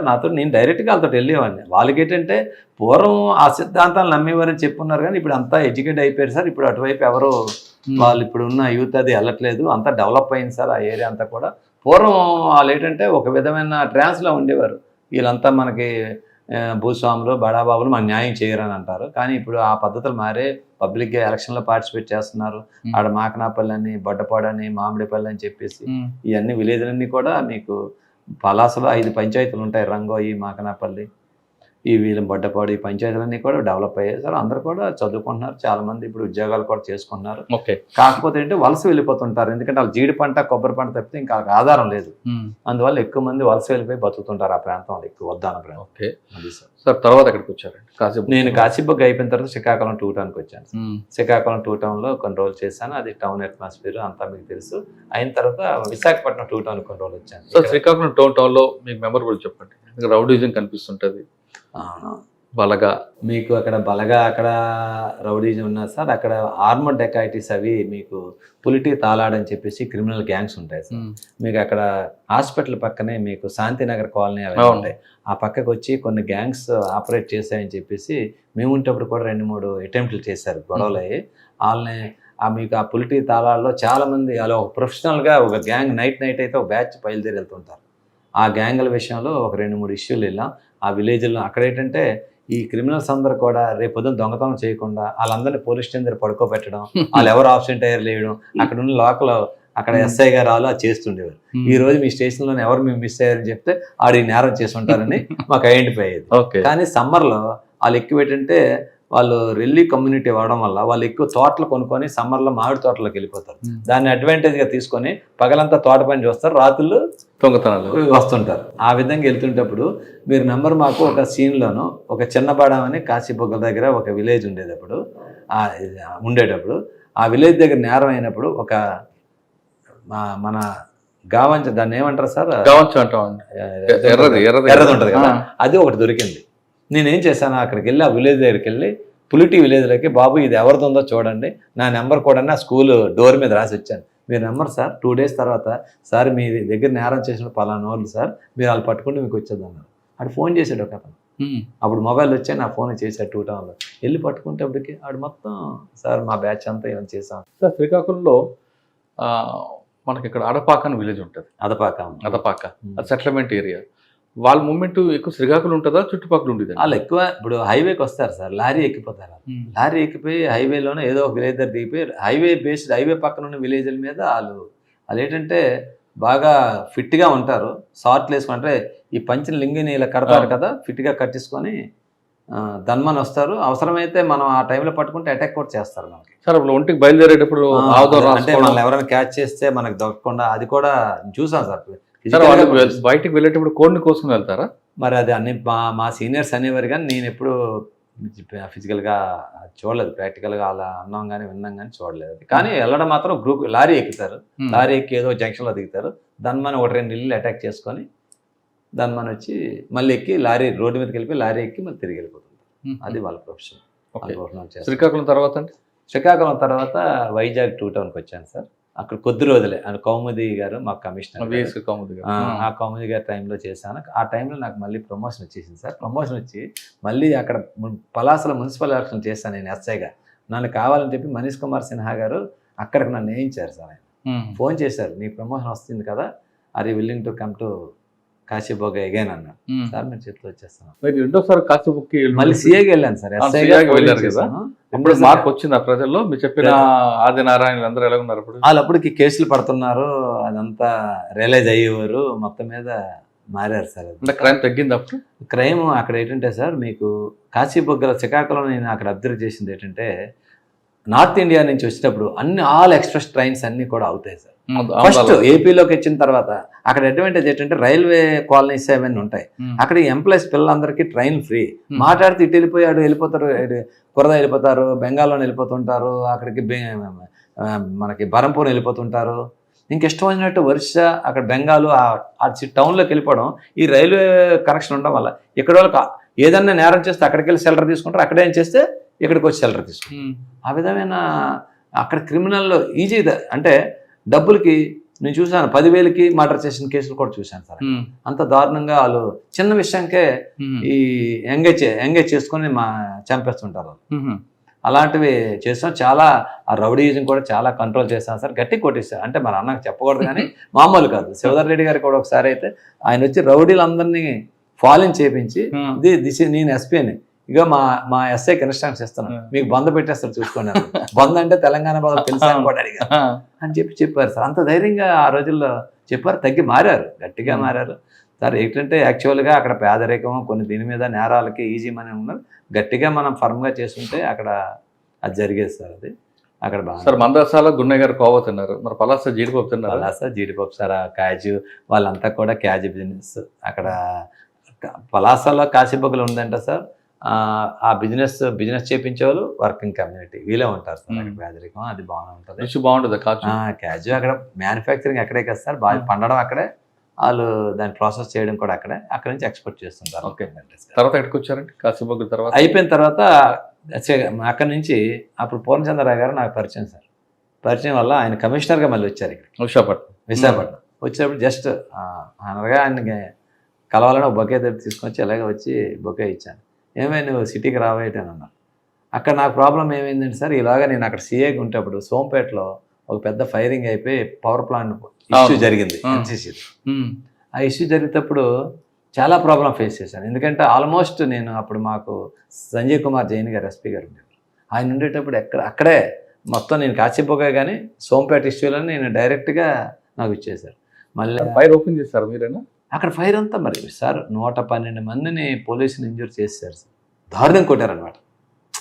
వీళ్ళు ఏం చేసుకున్నారంటే మా వాళ్ళది కూడా పోలీసు 1,200 మంది ఉన్నారు. వాళ్ళు ఇంకా మరి ఎవరు అండర్ గ్రౌండ్ నుంచి వాళ్ళు ట్రైనింగ్ ఇచ్చి ఉన్నారో కానీ మీరు నమ్మరు, పోలీస్ సెంటర్లో ఉండే ఆ ప్లాంట్ ఇనాగ్రేషన్కి ఆ కంపెనీ వాళ్ళతో ఇనాగ్రేషన్కి ఎవరు రాకుండా అది స్టార్ట్ చేపిస్తున్నారు. చుట్టూ ఒక చుక్కల్లా కనిపిస్తున్నారు. నేనున్నా ఫిజికల్గా అన్ని గ్రామాల నుంచి పోలీసుని సరెండర్ చేసుకొని ఆడవాళ్ళు మగవాళ్ళు నడిచి వస్తారు. ఇంటి ఇలాగ వచ్చేస్తారు దేనిగా, వాళ్ళ చేతిలో ఏమీ లేవు. అక్కడ దగ్గరికి వచ్చేప్పటికి ఆ మట్టిలోంచి ఒక్కొక్కరు పెద్ద పెద్ద స్టిక్కులు లాగారు. సినిమాలో లాగుతాం చూసారా, అంటే వాళ్ళ ప్లానర్గా ముందే పాతి పెట్టుకొని ఉంచారు. వచ్చి ఇంకా వాళ్ళకి మనకి లాఠీ చార్జీ అవ్వడం, అటాకులు చేయడం. ఏంటి సార్, మా దగ్గర ఉన్న క్రేన్ గార్డు ఆడు దుడ్డిగారితో కొడితే 4 ముక్కలు అయిపోయింది అంతే. 112 మంది నాకు కరెక్ట్గా లెక్క తెలియదు కానీ సార్ ఇంజూరీ అయిపోయారు పోలీసు వాళ్ళు, ఇంక్లూడింగ్ ఐపీఎస్ ఆఫీసర్లు కూడా దారుణం కొట్టారు అక్కడ. ఎవరండి ఐపీఎస్లు ఉన్నారు సార్. ఇప్పుడు మాకు మా అనంతపురం డిఐజీ మేడం గారే ఉన్నారు. ఇప్పుడు శ్యామ్ సుందర్ గారు అని ఇప్పుడు తెలంగాణకి వెళ్ళిపోయారు, ఆయన కూడా ఉన్నారు. ఇష్యూలు అందరికీ సార్, అందరికీ హెల్మెట్లు కూడా బ్రేక్ అయిపోయి చాలా ఇంజురీస్ అయిపోయాయి అందరికీ. అంత దారుణం కొట్టారు. అప్పుడు వాళ్ళని ప్రొటెక్ట్ చేసుకోవడం కోసం వాళ్ళు ఫైర్ చేయవలసి వచ్చింది. కొంతమంది అక్కడ ఆఫీసులు చేశారు, చేసేటప్పటికి అందులో చనిపోయారు కొంతమంది అక్కడ. అక్కడ నుంచి అప్పుడు అది ఆగింది. దాని తర్వాత మళ్ళీ ఎన్సీసీ ఆఫీస్ మీదకి వెళ్ళిపోయి తగలెట్టేశారు, చుట్టూ లోన గడపెట్టేసారు, ఎంప్లాయీస్ని చుట్టూ అగ్గి పెట్టేశారు. పెద్ద ఒక ఇష్యూలా జరిగింది.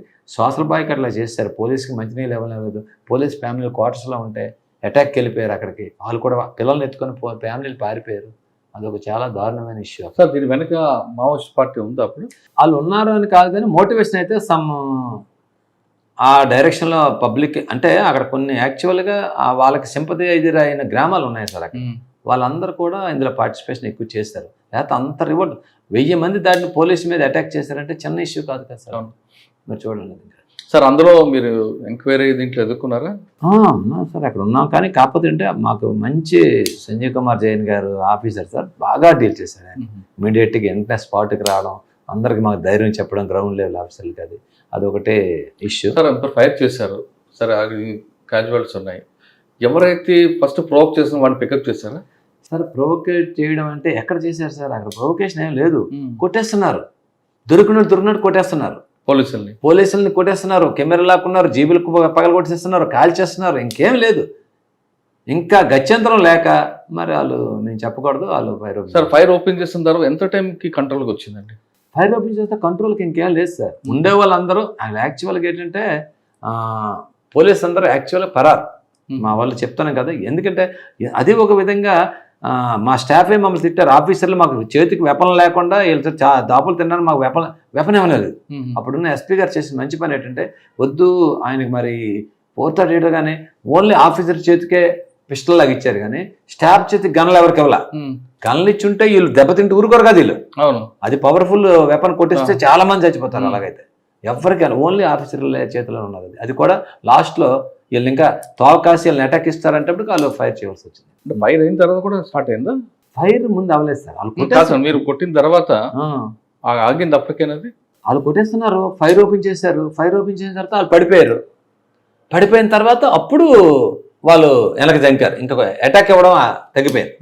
సార్ సాధారణంగా ఫైర్ ఇచ్చే ముందు కొన్ని నామ్స్ ఉంటాయి, మనం కాషన్ ఇవ్వడం, అనౌన్స్మెంట్ చేయడం, అయిన తర్వాత మోకాల సార్ అది మనం ట్రైనింగ్లో చెప్పడానికి ఉంటుంది, కానీ ఫీల్డ్లో అక్కడ అది మనం చెప్పడానికి మనం అనకూడదు సార్. అది కొంచెం వాళ్ళు అక్కడ ప్రాక్టికల్ కూడా వినరు సార్ అక్కడ. అంతే, అక్కడ కొంతమంది ఆఫీసులు చెప్తారు కదండి సార్. అది ఒక ఏదో స్ట్రీట్లోను మామూలుగా వాళ్ళకి మనకు ఆపోజిట్లు ఉండి ఒక ఆర్గనైజ్డ్ ఇష్యూ అయితే చేయొచ్చు. అదేంటంటే మాస్ ఒక గ్రామం కాదు, చుట్టుపక్కల 10-15 గ్రామాలు వచ్చి చుట్టుముట్టిస్తారు.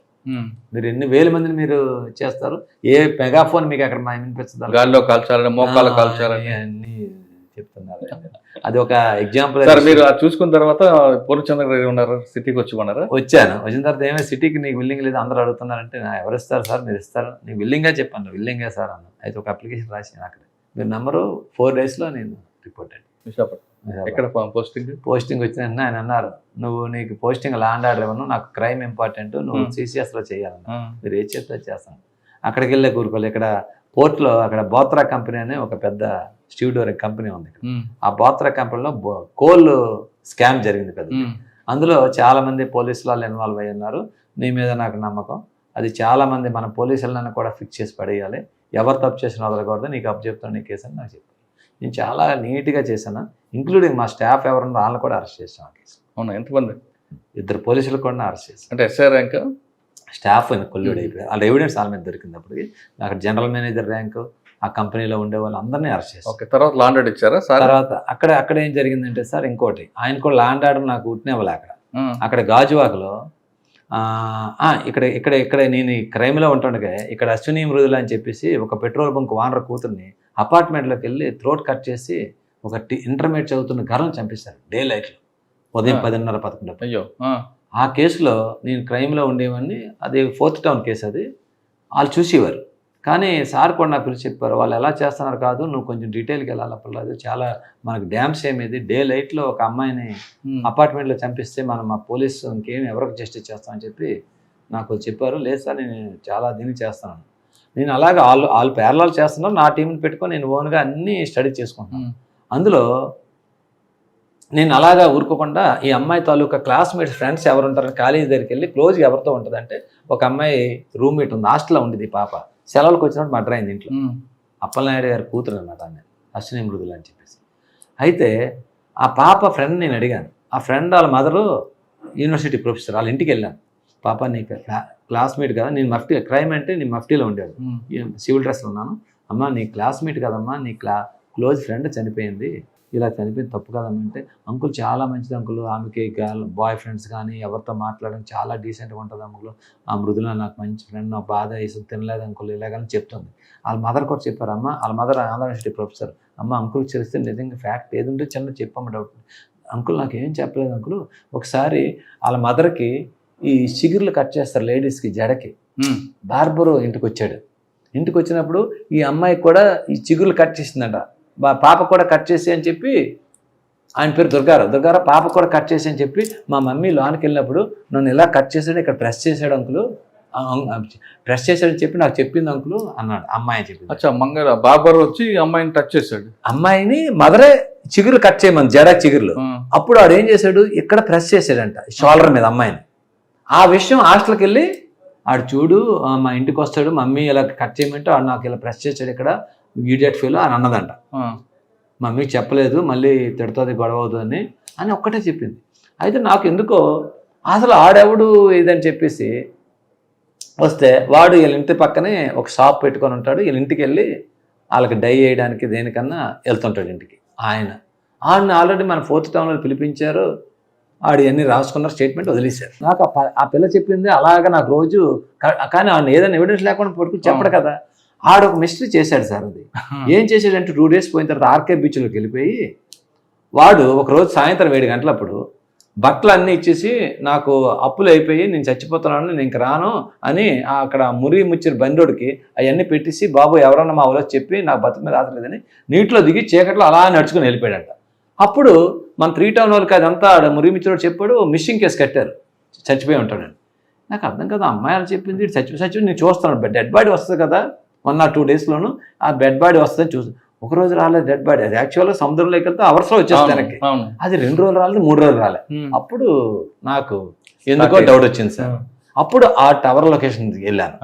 టవర్ లొకేషన్కి వెళ్తే మా వాళ్ళు పొట్టడంలో ఏం చేశారు, ఈ షాపు ఇంటి పక్కనే షాపు, ఇంటి పక్కన షాప్ అని ఆడు వెరిఫై చేసి ఇక్కడే ఉంటాడు కదా, ఇదే టవర్ వచ్చిందని వదిలేశారు.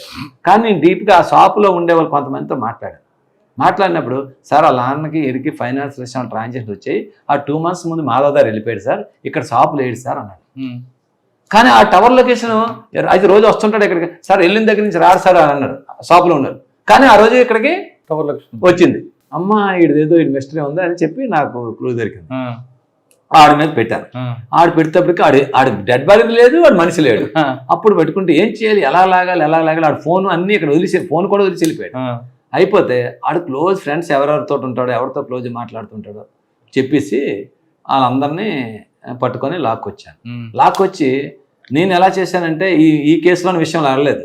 ఆడు ఎవడో కిడ్నాప్ చేశారు, ఆడు సముద్రంలోకి వెళ్ళిపోయాడంట, ఫ్రెండ్స్ మీద డౌట్ ఉంది, వాళ్ళ ఫాదర్ వాళ్ళ కంపెనీ, వాళ్ళ వైఫ్ వాళ్ళు కంప్లైంట్ ఇచ్చారు, నాకు మీరు రెండో నాకు కొడుకులు అని చెప్పి వాళ్ళని పూరుకొచ్చి మా లెవెల్లో మేము చూసి ఎంటర్గా స్టార్ట్ చేశాను. లేదని మిమ్మల్ని ఫిక్స్ చేసేస్తాను, మొత్తం మీ అందరూ మీరే చేస్తుంటారు, ఆడతోటి ఎవరెవరు ఉన్నారో అందరూ ఇన్వాల్వ్ అవుతారంటే అది వెళ్ళిపోయాడు సార్. మళ్ళీ రాత్రులు మేము కొంచెం కూడా ఉంటుంది కదా, రాత్రి పంపించాం. ఒకరోజు రాత్రి 10 గంటలకి, సార్ ఈ నెంబర్ నుంచి నాకు మాట్లాడాడు సార్, ఏమవుతుందో అన్నాడు సార్, ఇక్కడ ఏం జరుగుతుందో అడిగాడు, నేను వెళ్ళిపోయాను రా, నాకు ఇంకా మనిషి బాగోలేదురా అన్నాడు. సముద్రంలోకి వెళ్ళిపోవడం ఏంటి, ఇడి ఫోన్ మాట్లాడడం ఏంటి, ఎక్కడ ఉన్నాడు అని చెప్పాడు. ఎక్కడో మధ్యప్రదేశ్లో పలానా ఏదో గ్వాలియర్ అని ఏదో అంటున్నాడు అన్న. అయితే ఏ నెంబర్ అని, ఆ నెంబర్ లొకేషన్కి వెళ్తే వారణాసి వస్తుంది. మీకు అర్థమైందా? అప్పుడు ఈయన పట్టుకున్నాం, ఈయన మా కస్టడీలో పెట్టుకొని, నీకు అప్పుడప్పుడు చేస్తాను చెప్పరా ఒకరోజు చెప్పించాడు. ఆడు వాయిస్ గుర్తుపెట్టించిస్తే అప్పుడు మా క్లూజ్, మా బాస్ పూర్ణచంద్ర గారు ఊరుకోరు కదా, అక్కడ ఉన్నాం, ఫ్లై అన్నారు అక్కడికి. మామూలు ట్రైన్ ఇది కాదు, ముందు వెళ్ళిపో అక్కడికని. అది చాలా బ్యూటిఫుల్ ఆపరేషన్ సార్. ఇక్కడ మా టెక్ టీం ఉంటుంది, లక్ష్మోజీ అని ఒక ఇన్స్పెక్టర్ ఉండేవాడు, ఎస్ఐ అప్పుడైనా, నేను ఇన్స్పెక్టర్. లక్ష్మోజీ ఇక్కడ పెట్టాడు, నేను ఇక్కడ టవర్, ఆయన ఫోన్ ఉంది, అక్కడ చూడు అక్కడ ఉన్నాడు, నువ్వు పార్క్ ఉన్నారా, పార్క్ ఇటువైపు రా అన్నాడు. ఆడ తిరుగుతున్నాడు అక్కడ కాశీలోను, మేము ఆడ వెనకాల తిరుగుతున్నాం. మీరు నమ్మరు, ఒక దగ్గరికి వచ్చి క్రికెట్ మ్యాచ్ వస్తుంది, ఆడు క్రికెట్ చూస్తున్నాడు ఇలా పట్టుకొని, ఆడు మేము గుర్తుపట్టలేం కదా, ఇక్కడ ఆడు బాగా గుర్తుపట్టడానికి కూడా పట్టుకెళ్ళాము. దాని మన సార్ ఈడే సార్ అన్న, నేను ఒకవైపు మా ఎస్ఐ ఒకవైపు ఇలా చేయలో ఆడిని మెడ పట్టుకున్నా. ఇలా చూశాడు, ఆడికి అర్థం అయిపోయింది, నేను దుర్గారావు బాగున్నావు అన్న. సార్ ఏడు సార్ అన్న. ఇలాగా మేము చెప్తున్నా, కారు పెట్టుకున్నాం మేము దూరం, కారు పెట్టుకుంటాడు, కారు ఎక్కాడు, కారులో అన్ని చెప్పేస్తున్నాడు సార్. అవునా? అదే ఇంకా మేమే అడగలేదు, సార్ తప్పైంది సార్, నేను అలాగ అనుకోలేదు సార్, ఆ దొంగ నా కొడుకు ఈడొక ఇద్దరిని పట్టుకెళ్ళాడు నర్సీపట్నం, ఆ యదోని చంపొద్దని అని చంపేశాడు సార్, ఇది ఏదో ఆడు చెప్పేస్తున్నాడు. నేను వెంటనే మా సార్కి అక్కడి నుంచి మొబైల్గా, కాశీ విష్ చేసాడు, ఇంకా నాకు ఫోన్ చేయలేదేటో అనుకున్నాను, అయ్యా నీ ఫోన్ వచ్చింది, తను ఏదో సినిమా వచ్చింది, ఆ సినిమా చూస్తాను ఇప్పుడు అన్నారు. సార్ డన్ సార్, వీడే సార్ అన్న, వెరీ గుడ్ అని అనుకున్నాను. తెచ్చాం మీరు నెంబర్ సార్, ఎక్కడైతే ఏ అపార్ట్మెంట్లో చంపారో పూర్ణచంద్రరావు గారు సార్, ఆ అపార్ట్మెంట్ దగ్గర ఈయన తీసుకెళ్ళి ప్రెస్ మీట్ పెట్టారు. ఇప్పుడే ప్రెస్ మీట్లో మా టీంకి ఓపెన్గా 1 lakh అక్కడ మీడియా ముందు ఇచ్చాడు మాకు. సూపర్. అది ఎందుకు చంపాడండి వాడు? సార్ వాడు ఆడు అప్పులు అయిపోయాడు. యాక్చువల్గా ఇంట్లో ఫాదర్కి ఆవిడకి అప్పులు ఉన్నాయి కదా, వీళ్ళు కొంచెం డబ్బులు ఉండేవాళ్ళే, పెట్రోల్ బంక్ వానరు. ఈమెమో advocate, Ashwini Mridula mother advocate. ఆమె అడ్వకేట్ అవ్వడం వల్ల వాళ్ళ దగ్గర బంగారం అది ఉంటుందని చెప్పి వీడికి తెలుసు. వాళ్ళ ఇంటికి ఎప్పుడు ఆ పెట్రోల్ బంక్ అని కథలే ఇది బార్బర్ షాప్ అది ఉంటుంది. ఆమె హైదరాబాద్ వీడు అప్పు అడిగాడు ఆమె. అప్పుడైతే నేను ఇప్పుడు దుర్గారావు ఇప్పుడు లేదు, నేను హైదరాబాద్ పని ఉంది హైకోర్టుకు వచ్చిన తర్వాత నీకు చూస్తానులే అని చెప్పింది. ఆమె హైకోర్టుకి వెళ్ళిపోయింది. అమ్మాయి ఒక్కరిది ఉంటుంది, ఫాదర్ బొంక దగ్గర ఉంటాడని చెప్పి వీడు తెలిసినాడు కదా. వెళ్తాడికి మంచినీళ్ళు అడిగాడు. అమ్మాయిని ఫిష్ చేసుకుని వెళ్ళిపోయారు. వెళ్తాడికి ఆఖరి ఓపెన్ చేశారు, అక్కడ ఏం లేవు. ఓపెన్ లేపడం వల్ల ఇంక చెప్పేస్తానని చెప్పేసి ఆమె ఉంటే మెల్లం చైన్ అది లాగేసి ఆమెను ఇలాగ బ్లేడ్తో చాకుతో కట్ చేసి బాత్రూంలో పడేశారు. ఒక్కడేనా? ఇద్దరు, ముగ్గురు, ఈడుని ఇంకొక ఇద్దరు ఉన్నారు. వీళ్ళు అమ్మాయి ఇప్పుడు అడ్డుకున్నందుకు అంటే చిన్న అమ్మాయి పట్టుకొని సార్ పెట్టేస్తారు. అక్కడ ఎందుకు పట్టుకున్నాడండి? ఇక్కడ టచ్ చేశాడు. ఆడు ఎంత ఆడపిల్ల కదా, ఇలాగే ప్రెస్ చేశాడు అంతే అదవాడు. అడిగారా మీరు? నేను తర్వాత అడిగాను, సార్ ఏదో మా అమ్మలు చేశాను ఇంటెన్షన్ కాదు సార్ ఏదో అన్నాడు. కానీ ఆ చిన్న పిల్ల ఇచ్చిన క్లూ సార్ నాకు, ఎవరు క్లాస్మేట్.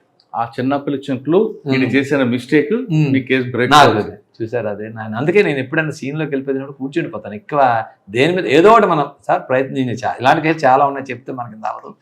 చాలా కేసులు ఉన్నాయి చెప్పాను, అలాంటి కేసులు చాలా చేశాను.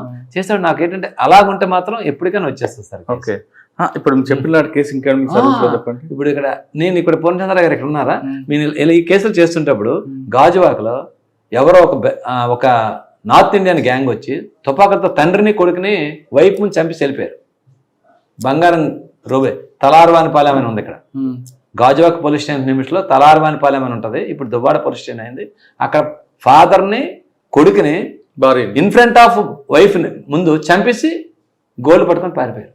ఆ కేసు అక్కడ వచ్చిన తర్వాత భార్యని కూడా చంపారు. భార్యని చంపలే, ఇంట్లోకి వెళ్ళారు, వెపన్లు చూపించారు. కమాన్ ఆడు హిందీలో మాట్లాడుతూ దేవో అని చెప్పేసి వచ్చిరాని తెలుగులో మాట్లాడి వాళ్ళ దగ్గర ఉన్నవన్నీ లాక్కున్నారు. లాక్కున్న తర్వాత వీళ్ళు కొద్దిగా ఈ చనిపోయిన ఫాదరు కొడుకు ఇంకో కొడుకు కూడా ఉన్నాడు. ఈ కొడుకును ఈ ఇద్దరు కొడుకులు రివోల్ట్ అయ్యారు. వాళ్ళు రివోల్ట్ అయినప్పటికీ వీళ్ళు ఫెస్టల్ తోటి కొట్టిస్తాడు. తండ్రి కొడుకు స్పాట్ డెడ్ ఇంట్లో పట్టుకెళ్ళిపోయారు. ఆ కేసు ఉండేటప్పుడు నువ్వు ఎక్కడ ఉండద్దు, నువ్వు గాజువాక్ జాయిన్ అవ్వ అర్జెంట్. కానీ అప్పుడు గాజువాక్ నాకు పోస్టింగ్ ఇచ్చారు సిఐగా. అక్కడికి వెళ్ళి చెప్తే మీరు నమ్మరు sir, after 1 year that gang call. ఎలాగంటే ఇంక అప్పటి నుంచి ఒక టీం పెట్టుకున్నాం, ఫోన్ పెట్టుకొని ఇంకా వెరిఫై చేస్తూనే ఉన్నాం. హిందీ వాళ్ళు ఎలాగుంటారు, పోర్ట్రేట్ పార్లర్ పెట్టాం, వాళ్ళు ఎలాగుంటారు, డంప్ కార్ తీసాం, టవర్లోకి వెళ్ళి తీస్తాం, అలాగలా తీస్తుంటాడు. ఆడు కర్మకాలి. మళ్ళీ పరవాడ ఏరియాలో ఒక రాబరీ చేశారు. ఒక జంట వెళ్ళిపోతుంటే steel plant employee wife Paravada police station లిమిట్లో ఆ నాలా పక్కనే ఆ జంక్షన్లో ఆపి తుపాకీ చూపించి లాక్కున్నాం. ఇక్కడ చెప్పిన సిమిలారిటీస్ వాళ్ళు చెప్పిన సిమిలారిటీస్ కలిసేసి అమ్మ ఇది ఈ యాంగ్ దానికి కనెక్షన్ వస్తుందని చెప్పి ఆ యాంగిల్లో లాగిన తర్వాత ఒకప్పుడు మాకు ఆ బైక్ అయ్యింది. అదొకటి మాకు అక్కడ ఒకటి అయింది. ఈ తగరపల్లిలో ఏం చేశారు, ఒక టీచరు ఎన్ఆర్ఐ కాలేజ్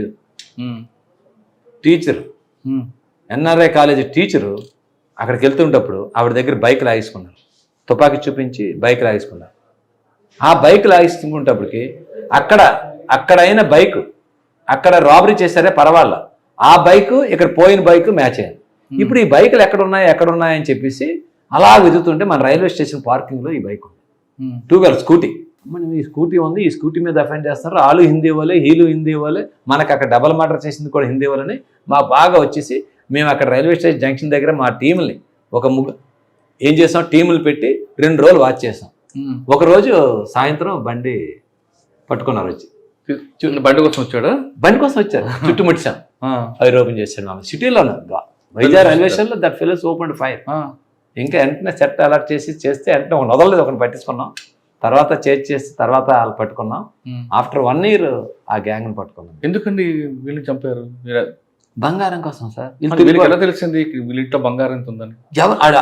ఎమ్మో ఏం లేదు, తాగి వెళ్ళిపోవడం, ఎక్కడ దొరుకుతాలని రాబరీ చేయడం. దగ్గర 10-12 రాబరీ కేసులు డిటెక్ట్ అయ్యాడు. ఎక్కడ వాళ్ళంతా యూపీ. అందులోకి సిఐఎస్ఎఫ్ కానిస్టేబుల్ నీరజ్ కుమార్ అని చెప్పేసి అందులో గ్యాంగ్ మాస్టర్.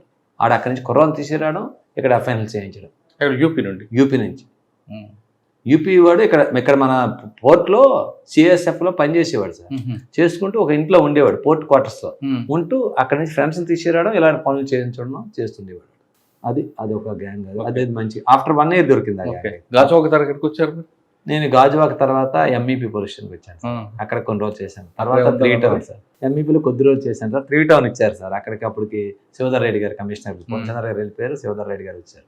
3 Townలో నేను ఉండేటప్పుడే హుదూద్ వచ్చింది సార్. బాగా అటాక్ ఎక్కడ ఇచ్చిందంటే నేను డైరెక్ట్గా హుదూద్లో రోడ్డు మీద ఉండి ఫస్ట్ ఒక స్ట్రోక్ వచ్చింది మనకి, తర్వాత సాయంత్రం మళ్ళీ వచ్చింది. ఆ మధ్యలో బాగా బీచ్లో వెళ్ళిపోండి, మాట వినండి, మళ్ళీ వస్తుంది. కలెక్టర్ గారు చెప్పారు, సిపి గారు చెప్పారు, మళ్ళీ వస్తుంది, ఫోన్లో పని చేయట్లేదు.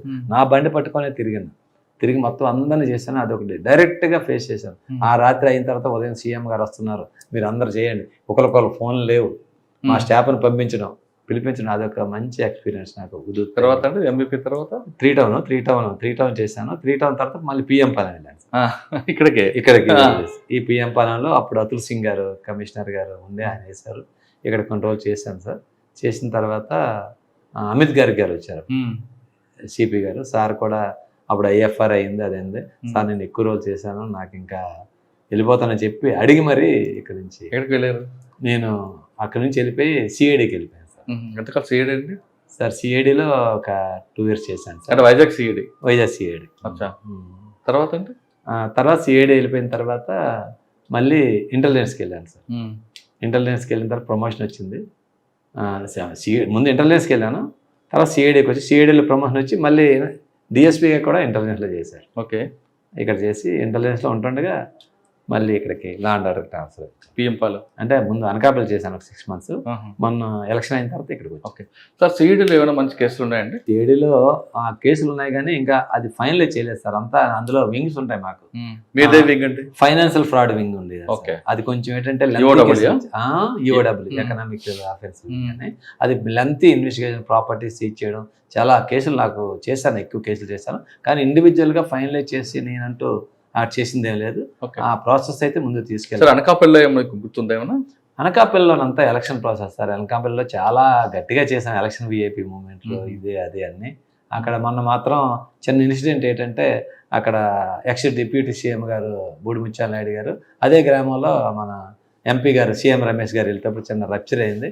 అక్కడ దగ్గరుండి అది ఇష్యూ అవ్వకుండా మేము వాళ్ళని చాలా ఈ గ్రూపు ఆ group law and order problem రావాల్సిన ఇష్యూని గట్టిగానే ఆ రోజు మేము తక్కువ మంది ఉన్నా మేము మేనేజ్ చేసి ఇష్యూ అవ్వకుండా. అనకాపల్లి తర్వాత ఇక్కడికి వచ్చారు. అనకాపల్లి తర్వాత ఇక్కడ ఏముందండి, పాత పిఎం పాలెం ఉందా, మారిందా సార్? ఇప్పుడు పాత పిఎం పాలెం ఇదేని కాదు కానీ ఇప్పుడు ప్రెజెంట్ అయితే మాత్రం ప్రభుత్వం కానీ మన ఆఫీసర్లు కానీ చాలా స్ట్రిక్ట్గా ఇన్స్ట్రక్షన్స్ ఉన్నాయి సార్. అలాగుంటే మాకు హ్యాపీ సార్.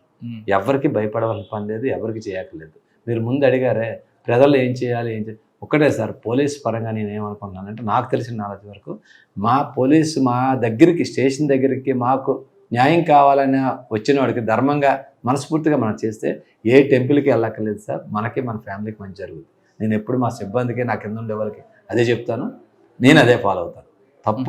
మన దగ్గరికి వచ్చే వాళ్ళకి మనకు తెలిసిపోతుంది సార్. ఇప్పుడు 2 వస్తారు, ఈ భూమి నాదని ఒకటి అంటాడు, ఈ భూమి నాదే అంటాడు. ఇద్దరిది కాదు కదా సార్. అందులో ఒకటి ఫ్రాడ్ ఉంటుంది, ఒకటి జెన్యూన్ ఉంటుంది.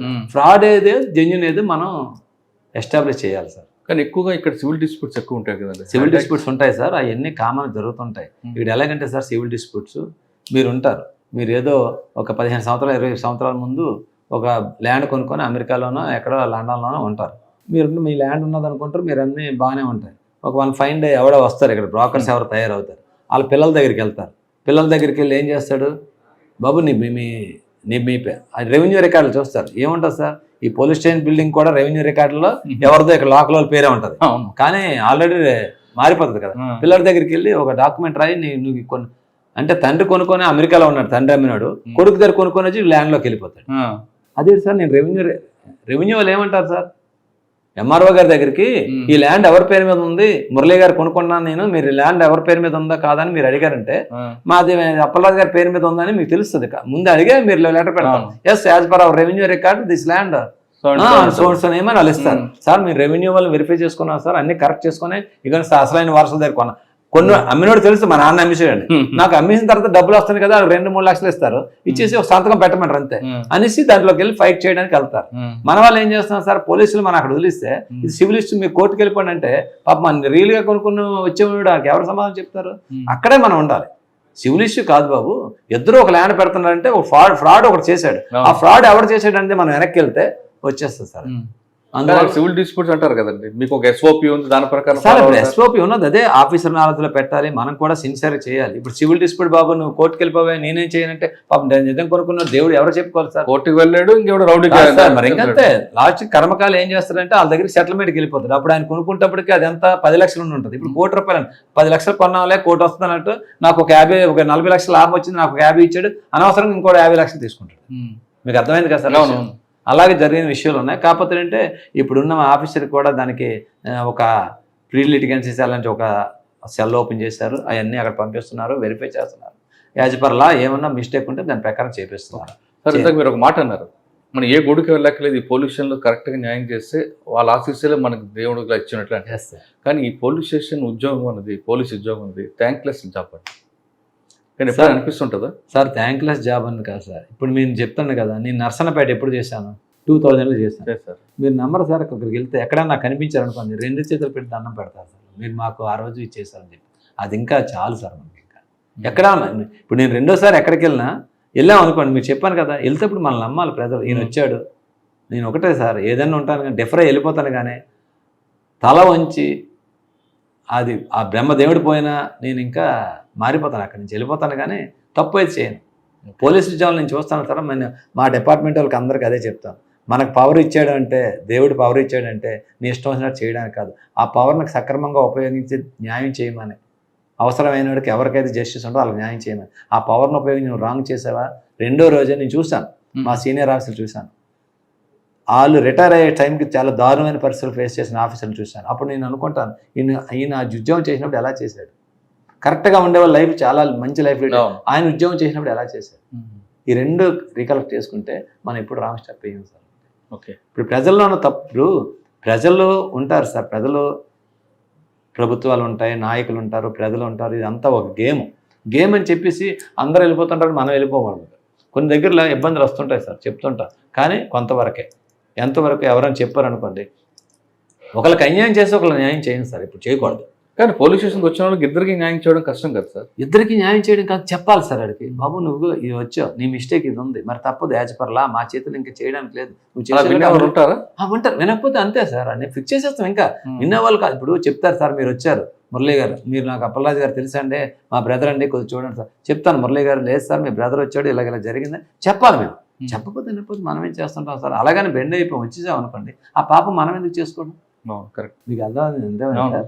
మరి అలాగే ఇప్పుడు ఏం చేస్తున్నారు, ఇప్పుడు ఎంతమంది పోలీసులు ఎన్నిటిలో అన్యాయంగా ఇరుక్కుంటున్నారు కేసుల్లో, అట్లా ఎందుకు అంత అవసరం మనకి, ఇక్కడ కాదు ఇంకో దగ్గర ఉద్యోగం చేసుకుంటాం. అందరూ వీళ్ళగా ఆలోచించాలి సార్, మీకు చెప్తున్నాను కదా, ఆలోచించకపోవడం వల్లే కదా ఇప్పుడు సొసైటీలో ఎంత. ఇప్పుడు ఏంటంటే మీకు ఒక మాట చెప్తున్నాను సార్, పోలీస్ అనేది పోలీసే ఉంటారు, ఒకరు వస్తారు ఈ పోలీసులు మీ నమ్మ అంటారు, మళ్ళీ తర్వాత వాళ్ళు వస్తారు వీళ్ళు నమ్మ అంటారు, అంటే అర్థం ఏంటి సార్ చెప్పండి, పోలీసే మారట్లేదు కదా.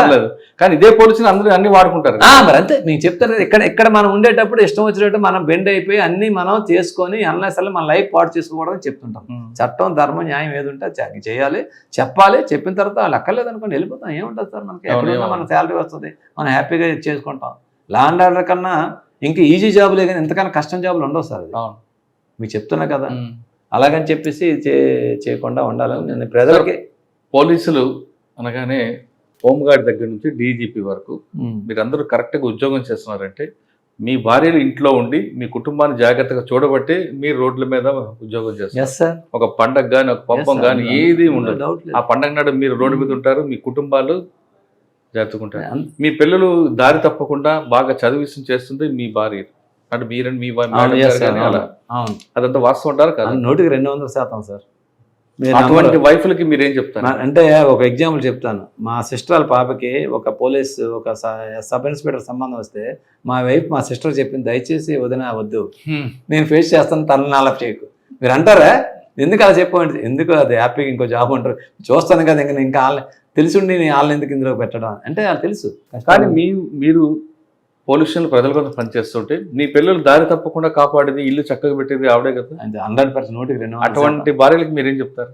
భార్యలకి ఏం చెప్తే ఇంకా చెప్పలేను సార్ మాటలతో. ఇంకా నిజంగా చెప్తున్నాం కదా వాళ్ళకి సార్ ఒకరోజు 10 గంటలకు వెళ్తాం, ఒకసారి 2 గంటలకు వెళ్తాం, ఒకసారి తెల్లవారుజాముకి వెళ్తాం. ఎప్పుడైనా తలుపు తీయవలసింది వాళ్ళు ఎప్పుడు పడుకుంటారు, ఎప్పుడు వస్తారు. ఒకసారి క్యారేజ్ ఇమ్మంటాం, వద్దనేస్తాం. భోజనం అది అంటారు, ఫోన్ చేయొచ్చా. నేను భోజనంకి ఎక్కడికి వెళ్తాను నాకు తెలియదు సార్. ఇప్పుడు ఏదైనా వచ్చి రాత్రి వచ్చాను, మాకు ఇన్స్పెక్షన్ అయింది 1 గంట వరకు, అప్పుడు ఇష్యూ అయింది. తెల్లవారుజాము 5 వరకు ఆ స్పాట్కి వెళ్ళిపోయాను. మనం వెళ్ళినప్పుడు అడిగారు, ఒక మాట చెప్పొచ్చు కదా, నేను పడుకుంటాను కదా, ఎప్పుడు వస్తారని రెడీగా ఉన్నాను అంటారు. ఎలా చెప్తాను సార్ నాకు, అంటే వాళ్ళ త్యాగమే అది. అంతే మరి. లాస్ట్ నైట్ మీకు చెప్తాను కదా, మీ ఈ ఇష్యూ మరి వాళ్ళకి చెప్పలేదు, నాకు తెలియదు పాపం. ఏంటంటే నాకే తెలియదు నాకు ఇష్యూ వస్తుంది, నేను నాకు ఉండాలని నాకే తెలియదు ఆ ఇష్యూ. సార్ ఫైనల్గా చెప్పండి, ఈ డిపార్ట్మెంట్కి వచ్చే వాళ్ళకి మీరు ఇచ్చే మెసేజ్. సార్ డిపార్ట్మెంట్కి నేను చెప్తున్నాను సార్, చాలా చాలా ధర్మమైన ఇందులోకి ఉద్యోగం రావాలంటే అదృష్టం ఉంటే వస్తుంది సార్. ఇది ప్రజలు ఒక మాట వ్యాసి గారు మాకు క్లాస్ 91లో మా అకాడమీకి వచ్చి ఒక మాట చెప్పారు సార్. అందరిని అడిగేవారు ఏంటారు. నాకు వెంకటరెడ్డి అని చెప్పి నల్గొండ డిస్ట్రిక్ట్ వాడు మా బ్యాచ్మేట్ అడిగాడు, సార్ పోలీస్ని అందరూ ఎందుకు తిట్టుకుంటారు సార్ అని వ్యాసి గారిని ఒక మాట అడిగారు. ఆయన అందరిని ఎగ్జామ్ చెప్పాడు. ఒక డాక్టర్ దగ్గరికి వెళ్తాడు, డాక్టర్ డబ్బులు తీసుకోడేటివే తీసుకుంటాడు. తీసుకున్న తర్వాత ఏం చేస్తాడు, జబ్బు నయమని దండం పెట్టి వెళ్తాడు. అలాగే అన్ని డిపార్ట్మెంట్ చెప్పుకొస్తే పోలీస్ ఏం చేస్తాడు, ఈయన్ని తంతో వాడిని తంతో, నీకు ఎందుకు మంచి మెచ్చుకోండి, నువ్వు మెచ్చుకోవాలి, నేను గౌరవించాలి, నువ్వు ఎందుకు ఆ ఫీలింగ్ వస్తావు, నీ డ్యూటీ చేసావు, నువ్వు ఫీల్ అవ్వు, నువ్వు సంతోషపడి అంటాడు అంతే. అదేనా గుర్తొస్తుంది సార్. ఇప్పుడు ఆడెవడో మనకు వచ్చి ఆయన మెచ్చుకోవాలి, ఆయన ఇప్పుడు సార్ తప్పు చేసిన గన్యం చెప్పిపోతే నీ డ్యూటీ నువ్వు చెప్పేవాడు, అటు పొగుడుతాడు మనల్ని, బయటికి వెళ్ళి గేట్ నుంచి తిట్టుకొని వెళ్తుంటాడు. అయినా వాళ్ళెవరు మీకు బంధువులు కాదు, శత్రువులు కాదు, ఏమి కాదు, లేని కోపాన్ని మీరు తెచ్చుకొని మాట్లాడాలి. ఇప్పుడు గట్టిగా మళ్ళీ మాట్లాడామనుకోండి, ఎలాగ ఇప్పుడు అవాండర్ లగేస్తుంటే ఈయన వాళ్ళు మేనేజ్ చేస్తారు, ఎవరితో చెప్పించారు, లేకపోతే ఎంత డబ్బు ఇచ్చి కొనిస్తారు. నిజం సార్ ఇది. ఇలాగా ఈ విధమైన ఇప్పుడు మీరు నమ్మరు, ఇంతకు ముందు రోజులు అలాగుండి ఇప్పుడు సీసీ కెమెరాలు పెట్టుకుంటున్నాం మేము. ఎవరన్నా వచ్చారనుకుంటే బాబు నువ్వు వీడియో మొబైల్ తీసుకో చెప్పు, ఎందుకంటే మనల్ని మనం ప్రొటెక్ట్ చేసుకోవడం ఆ సిచ్యువేషన్ వచ్చింది ఇప్పుడు ప్రజెంట్. అర్థమైందా? కొన్ని చర్యల్లో టెక్నాలజీ పెరిగింది, మంచిదే. అది ఏముంటుంది, మా దగ్గర మా హాల్లో సీసీ కెమెరా పెట్టుకొని, పోలీస్ స్టేషన్లో సీసీ కెమెరా, ఎవడు ఎన్ని గంటలకు వస్తున్నాడో, ఎన్ని గంటలకు వెళ్తున్నాడో, ఎవరు వచ్చారో, లేకపోతే ఎక్కడికి వస్తాడో, ఇక్కడ తీసుకొని పాయిజన్ తీసుకొని చేస్తానని బెదిరిస్తారు, ఖర్చు తీసుకొని పొడుచుకుంటాను, బయట కెరోసిన్ పెట్టుకొని పోసుకుంటాను బెదిరిస్తారు. ఇవన్నీ చాలా మాకు ఛాలెంజింగ్ జాబ్ సార్. సార్ వచ్చే వాళ్ళకి ఏం చెప్తారు మరి, డిపార్ట్మెంట్కి రావాలంటే? సార్ 100% రావాలి సార్. వచ్చిన తర్వాత నువ్వు వచ్చే నేను ఒకటి సార్, నేను ఎస్ఐని నేర్చుకునేటంటే నేను భోజనంకి వెళ్ళాను అనుకో, పోలీస్ స్టేషన్లో వెయిటింగ్ ఉన్నారంటే నాకు అక్కడ భోజనం చేస్తే వాళ్ళే గుర్తొస్తారు సార్. వాళ్ళ పిల్లల్ని పెట్టుకొని ఉంచను, అందరినీ డిస్పోజ్ చేసి వెళ్తాను పోలీస్ స్టేషన్. నేను మా ఎస్ఐలకి సిఐలకి అదే చెప్తాను ఎప్పుడు కూడా, అది పాపం కొట్టేస్తుంది. అక్కడ ఒక ఆడ మనిషి ఉందనుకో, ఒక్కసారి మీ మదర్ని ఊహించుకో, మన మదర్ అక్కడ ఉంటే నీ ఫీలింగ్ ఎలాగుంటుంది, మన ఫాదర్ మగాడు ఉన్నాడు అనుకో, మీ ఫాదర్ అనుకో, చిన్నోళ్ళు ఉంటే మీ బ్రదర్ని ఊహించుకో, నువ్వు తప్పు చేయాలి, నీ కాన్షియస్ పర్మిట్ చేయదు. అలా చేసినప్పుడు మన భయం ఉండదు సార్. నాకేముంటుంది సార్, ఇక్కడ ఏం భయం ఉండదు. ఇక్కడ కాదు ఇంకో దగ్గర చేసుకోవడం ధైర్యంగా ఉండాలి. కాకపోతే ఏంటంటే మనం మరీ కొట్టడాలు చేయకుండా యాజ్ పర్ లా చెప్పాలి. వినకపోతే మనం మంచి యాక్షన్ చేస్తుండాలి. లిటిగెంట్స్ వస్తుంటారు సార్, పోలీసులను ఎవరో ఉపయోగించుకుంటారు సార్, లిటిగెంట్స్ తోటి, క్రిమినల్స్ తోటి. మీకు డీల్ చేసేది ఎవరిని చెప్పాలి, డైలీ క్రిమినల్స్ తోటి, క్రిమినల్ కొంతమంది తోటి, జ్యుడిషియరీ వాళ్ళతోటి, అడ్వకేట్స్ తోటి, మొత్తం ఈ రైట్ ఎన్ఫోర్స్మెంట్ యాక్టివిస్టులతోటి అందరూ రోజు వచ్చి లా చెప్తుంటారు. వాళ్ళు మీరు అంటారు ఒకసారి ఒక మాట చెప్పేస్తారు. అక్కడ అంతమంది మీరు చూశారు కదా, ఒక ఆఫీసర్ ఎంతమంది డిస్పోజ్ చేస్తారు, ఒక్కొక్కరు ఒక బాధ చెప్తారు. నువ్వు ఇలా ఉన్నామంటే అలా ఒప్పుకోరు. ఒక టైం కూడా ఉంటుంది దానికి, చెప్తూనే ఉంటారు వాళ్ళు. లేదంటే వినట్లేదండి కాదు, వినట్లేదని చెప్పి మనల్ని ఎట్రిబ్యూట్ చేసేస్తారు. అమ్మ మా మాట వినట్లేదు, వాళ్ళ మాట వినట్లేదు, ఇది మేనేజ్ చేసేది అంటారు. నా దగ్గరికి వస్తారు, సార్ మీ సిఏ గారు వాళ్ళ వైపు మాట్లాడుతున్నారు తర్వాత, ఏం మాట తప్పు చేస్తే అడిగాడు కదా, మరి ఏడు వినరు ఇంకంతే. ఇది ఇంకా ప్రజలు మారాలి సార్. అంటే ఏంటంటే ప్రజల్లో ఎప్పుడైతే ఇప్పుడు ఫారిన్ కంట్రీస్లో ఎందుకు సార్ చట్టం అంత ఎఫెక్టివ్ నడుస్తుంది, మన దగ్గర అంత ఎఫెక్టివ్ ప్రజలకు అవగాహన ఉంది, అక్కడ మనకు లేదు. అక్కడ మన దగ్గర లేదు, ప్లస్ ఉన్న వాళ్ళు కూడా ఏవైనా మేనేజ్ చేయొచ్చు అని ఒక భావనలో ఉన్నారు. కాబట్టి ఇప్పుడు అందరికీ కూడా సార్ ఇప్పుడు టెక్నాలజీ పెరిగింది. ఇప్పుడు సీసీ కెమెరాలు ఇంతకుముందు ఉండేవి కాదు. ఇంతకుముందు నేను కొన్ని కంట్రీస్లో చదివాను, ఒక 1 కిలోమీటర్ ట్రావెల్ చేసాడంటే 5-6 ప్లేసుల్లో రికార్డ్ అవుతుందంట ఒక పర్సన్. అవునండి, అక్కడ వేరు. ఇంతకుముందు మన వైజాగ్ సిటీ అంతా తిరిగినా ఎక్కడ రికార్డ్ అవ్వదు, సిటీ అంతా తిరిగినా. ఇప్పుడు పెడుతున్నారు కెమెరాస్, సీసీ కెమెరాలు పెట్టడం, టెక్నాలజీ అంతా ఇంప్రూవ్. వాళ్ళతో మనం కంపేర్ చేయలేము సార్. అంటే అక్కడ పోలీస్ ఆపగానే పోలీస్ స్టాప్ అనగా స్టాప్ చేస్తాడు బండి. నెక్స్ట్ హ్యాండ్స్ అప్ అంటే హ్యాండ్స్ అప్ చేయాల్సింది. ఇక్కడ మనం ఆపితే ఆపడం ఒకటి, ఆపినా మన మీ పేరు చూసి నేనెవనో తెలుసా అని ఆర్గ్యూ చేస్తాడు. ఇన్ని రకాలు ఉంటాయి ఇక్కడ. చాలా సార్. ఇప్పుడు కూడా సార్ నేను చెప్తున్నాను ఒకటే, వ్యవస్థలు మారాలి సార్, ప్రభుత్వ వ్యవస్థలు కూడా. ఎందుకంటే అందరికీ నేను అప్పీల్ చేసేది ఏంటంటే, ఇది మన సమాజం, మన పిల్లల భవిష్యత్తు, ఫ్యూచర్ భవిష్యత్తు. ఇది ఒక్కసారి పోలీస్ వ్యవస్థను వీక్ చేసినా ఎవరికో నష్టం కాదు, సమాజంకే నష్టం, మనకే నష్టం. ఇప్పుడు మీకు అధికారం ఉంది, ఇప్పుడు మీరు మురళీ గారిగా మీకు ఉంటుంది, తర్వాత మీ పిల్లలకి బాగోకపోతే అంతే, నాకే అది ఎఫెక్ట్. అది అందరూ ఆలోచించారు సార్, నాయకులు కానీ, అధికారులు కానీ, ప్రజలు కానీ. ఇది వ్యవస్థను ఎప్పుడు కూడా మనం డిటోరియేట్ చేయకూడదు, అంటే తగ్గించకూడదు. ఇలా పవర్ తప్పు చేసిన కూడా నిలబెట్టాలి. ఒక అధికారి తప్పు చేసినంటే ప్రజలు తిరుగుబాటు చేయాలి. అప్పుడు తప్పు చేయడానికి భయపడతారు అందరూ. ఆ విధమైన జవాబుదారీతనం అధికారులు వ్యవస్థలు తీసుకొచ్చినప్పుడు సొసైటీకి మేలు జరుగుతుంది సార్. తప్పు చేసినా మాట్లాడకపోవడం, ఎవడో మన ఇంటికి ఎందుకు వచ్చి మనకే సంబంధం లేదు, పక్కింటోడు ఇష్యూ కదా అని వదిలేయడం, ఆ విధంగా వదిలేయకూడదు సార్. బాగా సపోర్ట్ చేయాలి. రోడ్డు ఎక్కాలి, ఏదైనా జరిగితే తప్పు చేస్తే ప్రజలు మాకు ఉంటారు, తప్పు చేశారు పోలీసు సపోర్ట్ వస్తాను, మాకు ధైర్యం ఉంటుంది. ఇంకా అంతే కదా సార్. తప్పు చేసినా చేయకపోయినా అలా ఉండిపోతుంటే ఇంకా సమాజం అలాగే అయిపోతుంటుంది. మా బాధ ఇంకేట్లేదు, కొన్ని రోజుల తర్వాత ఏమవుతుందో ఎలాగలే అని చెప్పి మేము అస్సలు అదే చెప్తాం. మేము ఇంకా ఆల్మోస్ట్ కొన్ని రోజుల్లో ఎండింగ్లోకి వచ్చేసాం. ఇప్పుడు మీరు ఛాలెంజ్ ఏంటంటే నిలబడండి. ఇప్పుడు ఫర్మ్గా నిలబడిపోతే ఎవరైనా చేస్తారు సార్. ఇప్పుడు మీరున్నారు, మీరు చేయకపోతే నన్ను పెడతారు, నేను చేయకపోతే తప్పు నేను చేయండి ఇంకోటి పెడతారు. ఎవడైనా అక్కడికి వచ్చి మన ర్యాంకే చేయాలి కానీ ఇంకోటి చేయడు కదా. చేయడు, మనకు ఉద్యోగం తీస్తాడు తప్ప మన గురించి తీయడు కదా సార్. ట్రాన్స్ఫర్ చేస్తారు, అంతేకాదు పైకి తీయరు. నేను వచ్చేసి నేను ఆ పని చేసేస్తానులేండి, మీకు ఎందుకు నేను చూసుకుంటానులేండి అంటే ఇవన్నీ జరుగుతున్నాయి. అవును, ఎవడో ఒకటి పనికిమాల పనులు చేయడం వల్ల ఆ పనికిమాల పనులకి ఎవరో మనం సహకరించడానికి సమాజం దానికి ప్రజలు బుద్ధి చెప్పాలి. నువ్వు ఎందుకు ఈ పని చేస్తున్నావు, మంచి వాళ్ళు మంచినట్టు సపోర్ట్ చేయాలి. అంటే ప్రజలు ప్రశ్నించే తత్వం రావాలి. రావాలి సార్. ఇప్పుడు వస్తుంది, ఇప్పుడు కొంచెం వస్తుంది కానీ ఇంకా ఓపెన్గా రావాలి. ఇప్పుడు అంటారే ఏదైనా మనకి తెలివైన వాళ్ళందరూ కూడా కాముగా ఉంటే క్రిమినల్స్ అంతా రోడ్ల మీదకి వస్తారని చెప్పి, అలా కాకుండా వీళ్ళు రావాలి. క్రిమినల్ అనేవాడికి సమాజంలో చోటు ఉండదురా వాడికి అన్నట్టు ప్రజల్లో రావాలని. వచ్చినప్పుడు భయపడతారు. ఇంకా ఏ నేరం చేశారనుకోండి ఇంతకుముందు, అలా చేస్తే వస్తుంది సార్. మీలాంటి మీరు ఇన్ని చేశారు, ఇన్ని ఇంటర్వ్యూలు చేశారు, ప్రజల దగ్గర తీసుకెళ్తున్నారు కాబట్టి మంచి జరగాలని చెప్పి భగవంతుని కోరుకుంటాం. ఇంకా మా మురళీ గారు ఎక్కువ చేయాలని చెప్పి ఆశిస్తున్నాం. Thank you. పోలీసు ఉద్యోగానికి అదృష్టం ఉంటేనే వస్తుంది అంటున్నారు అప్పలరాజు గారు. వచ్చిన తర్వాత మనం ఏమి చేయకపోయినా, దేవుడి గుడికి వెళ్ళకపోయినా, మనకు నీతిగా, నిజాయితీగా, నిబద్ధగా పనిచేస్తే ఖచ్చితంగా బాధితులు ఇచ్చిన ఆశీస్సులే మనకి దేవుడిచ్చిన వరంగా భరిస్తారంటున్నారు అప్పలరాజు గారు. గుళ్ళకి వెళ్ళక్కలేదు, చర్చికి వెళ్ళక్కలేదు, మసీదుకి వెళ్ళలేదు, మీ దగ్గరకు వచ్చిన బాధితుడికి న్యాయం చేయండి చాలు అంటూ అప్పలరాజు చెప్తారు. వాళ్ళు ఇచ్చిన ఆశీస్సులే మన కుటుంబాలకు కూడా మంచి పేరు వస్తాయి. రేపు పొద్దున సమాజం బాగుపడాలంటే ఖచ్చితంగా పనిచేయాల్సిన అవసరం ఎంత ఉందంటూ అప్పలరాజు గారు చెప్తారు. ఇది అప్పలరాజు గారితో ఎక్స్క్లూజివ్ ఇంటర్వ్యూ. వచ్చే వారం మరో గెస్ట్ మళ్ళీ కలుస్తా. అంతవరకు నమస్తే. Thank you sir. Thank you very much. నమస్తే. Thank you.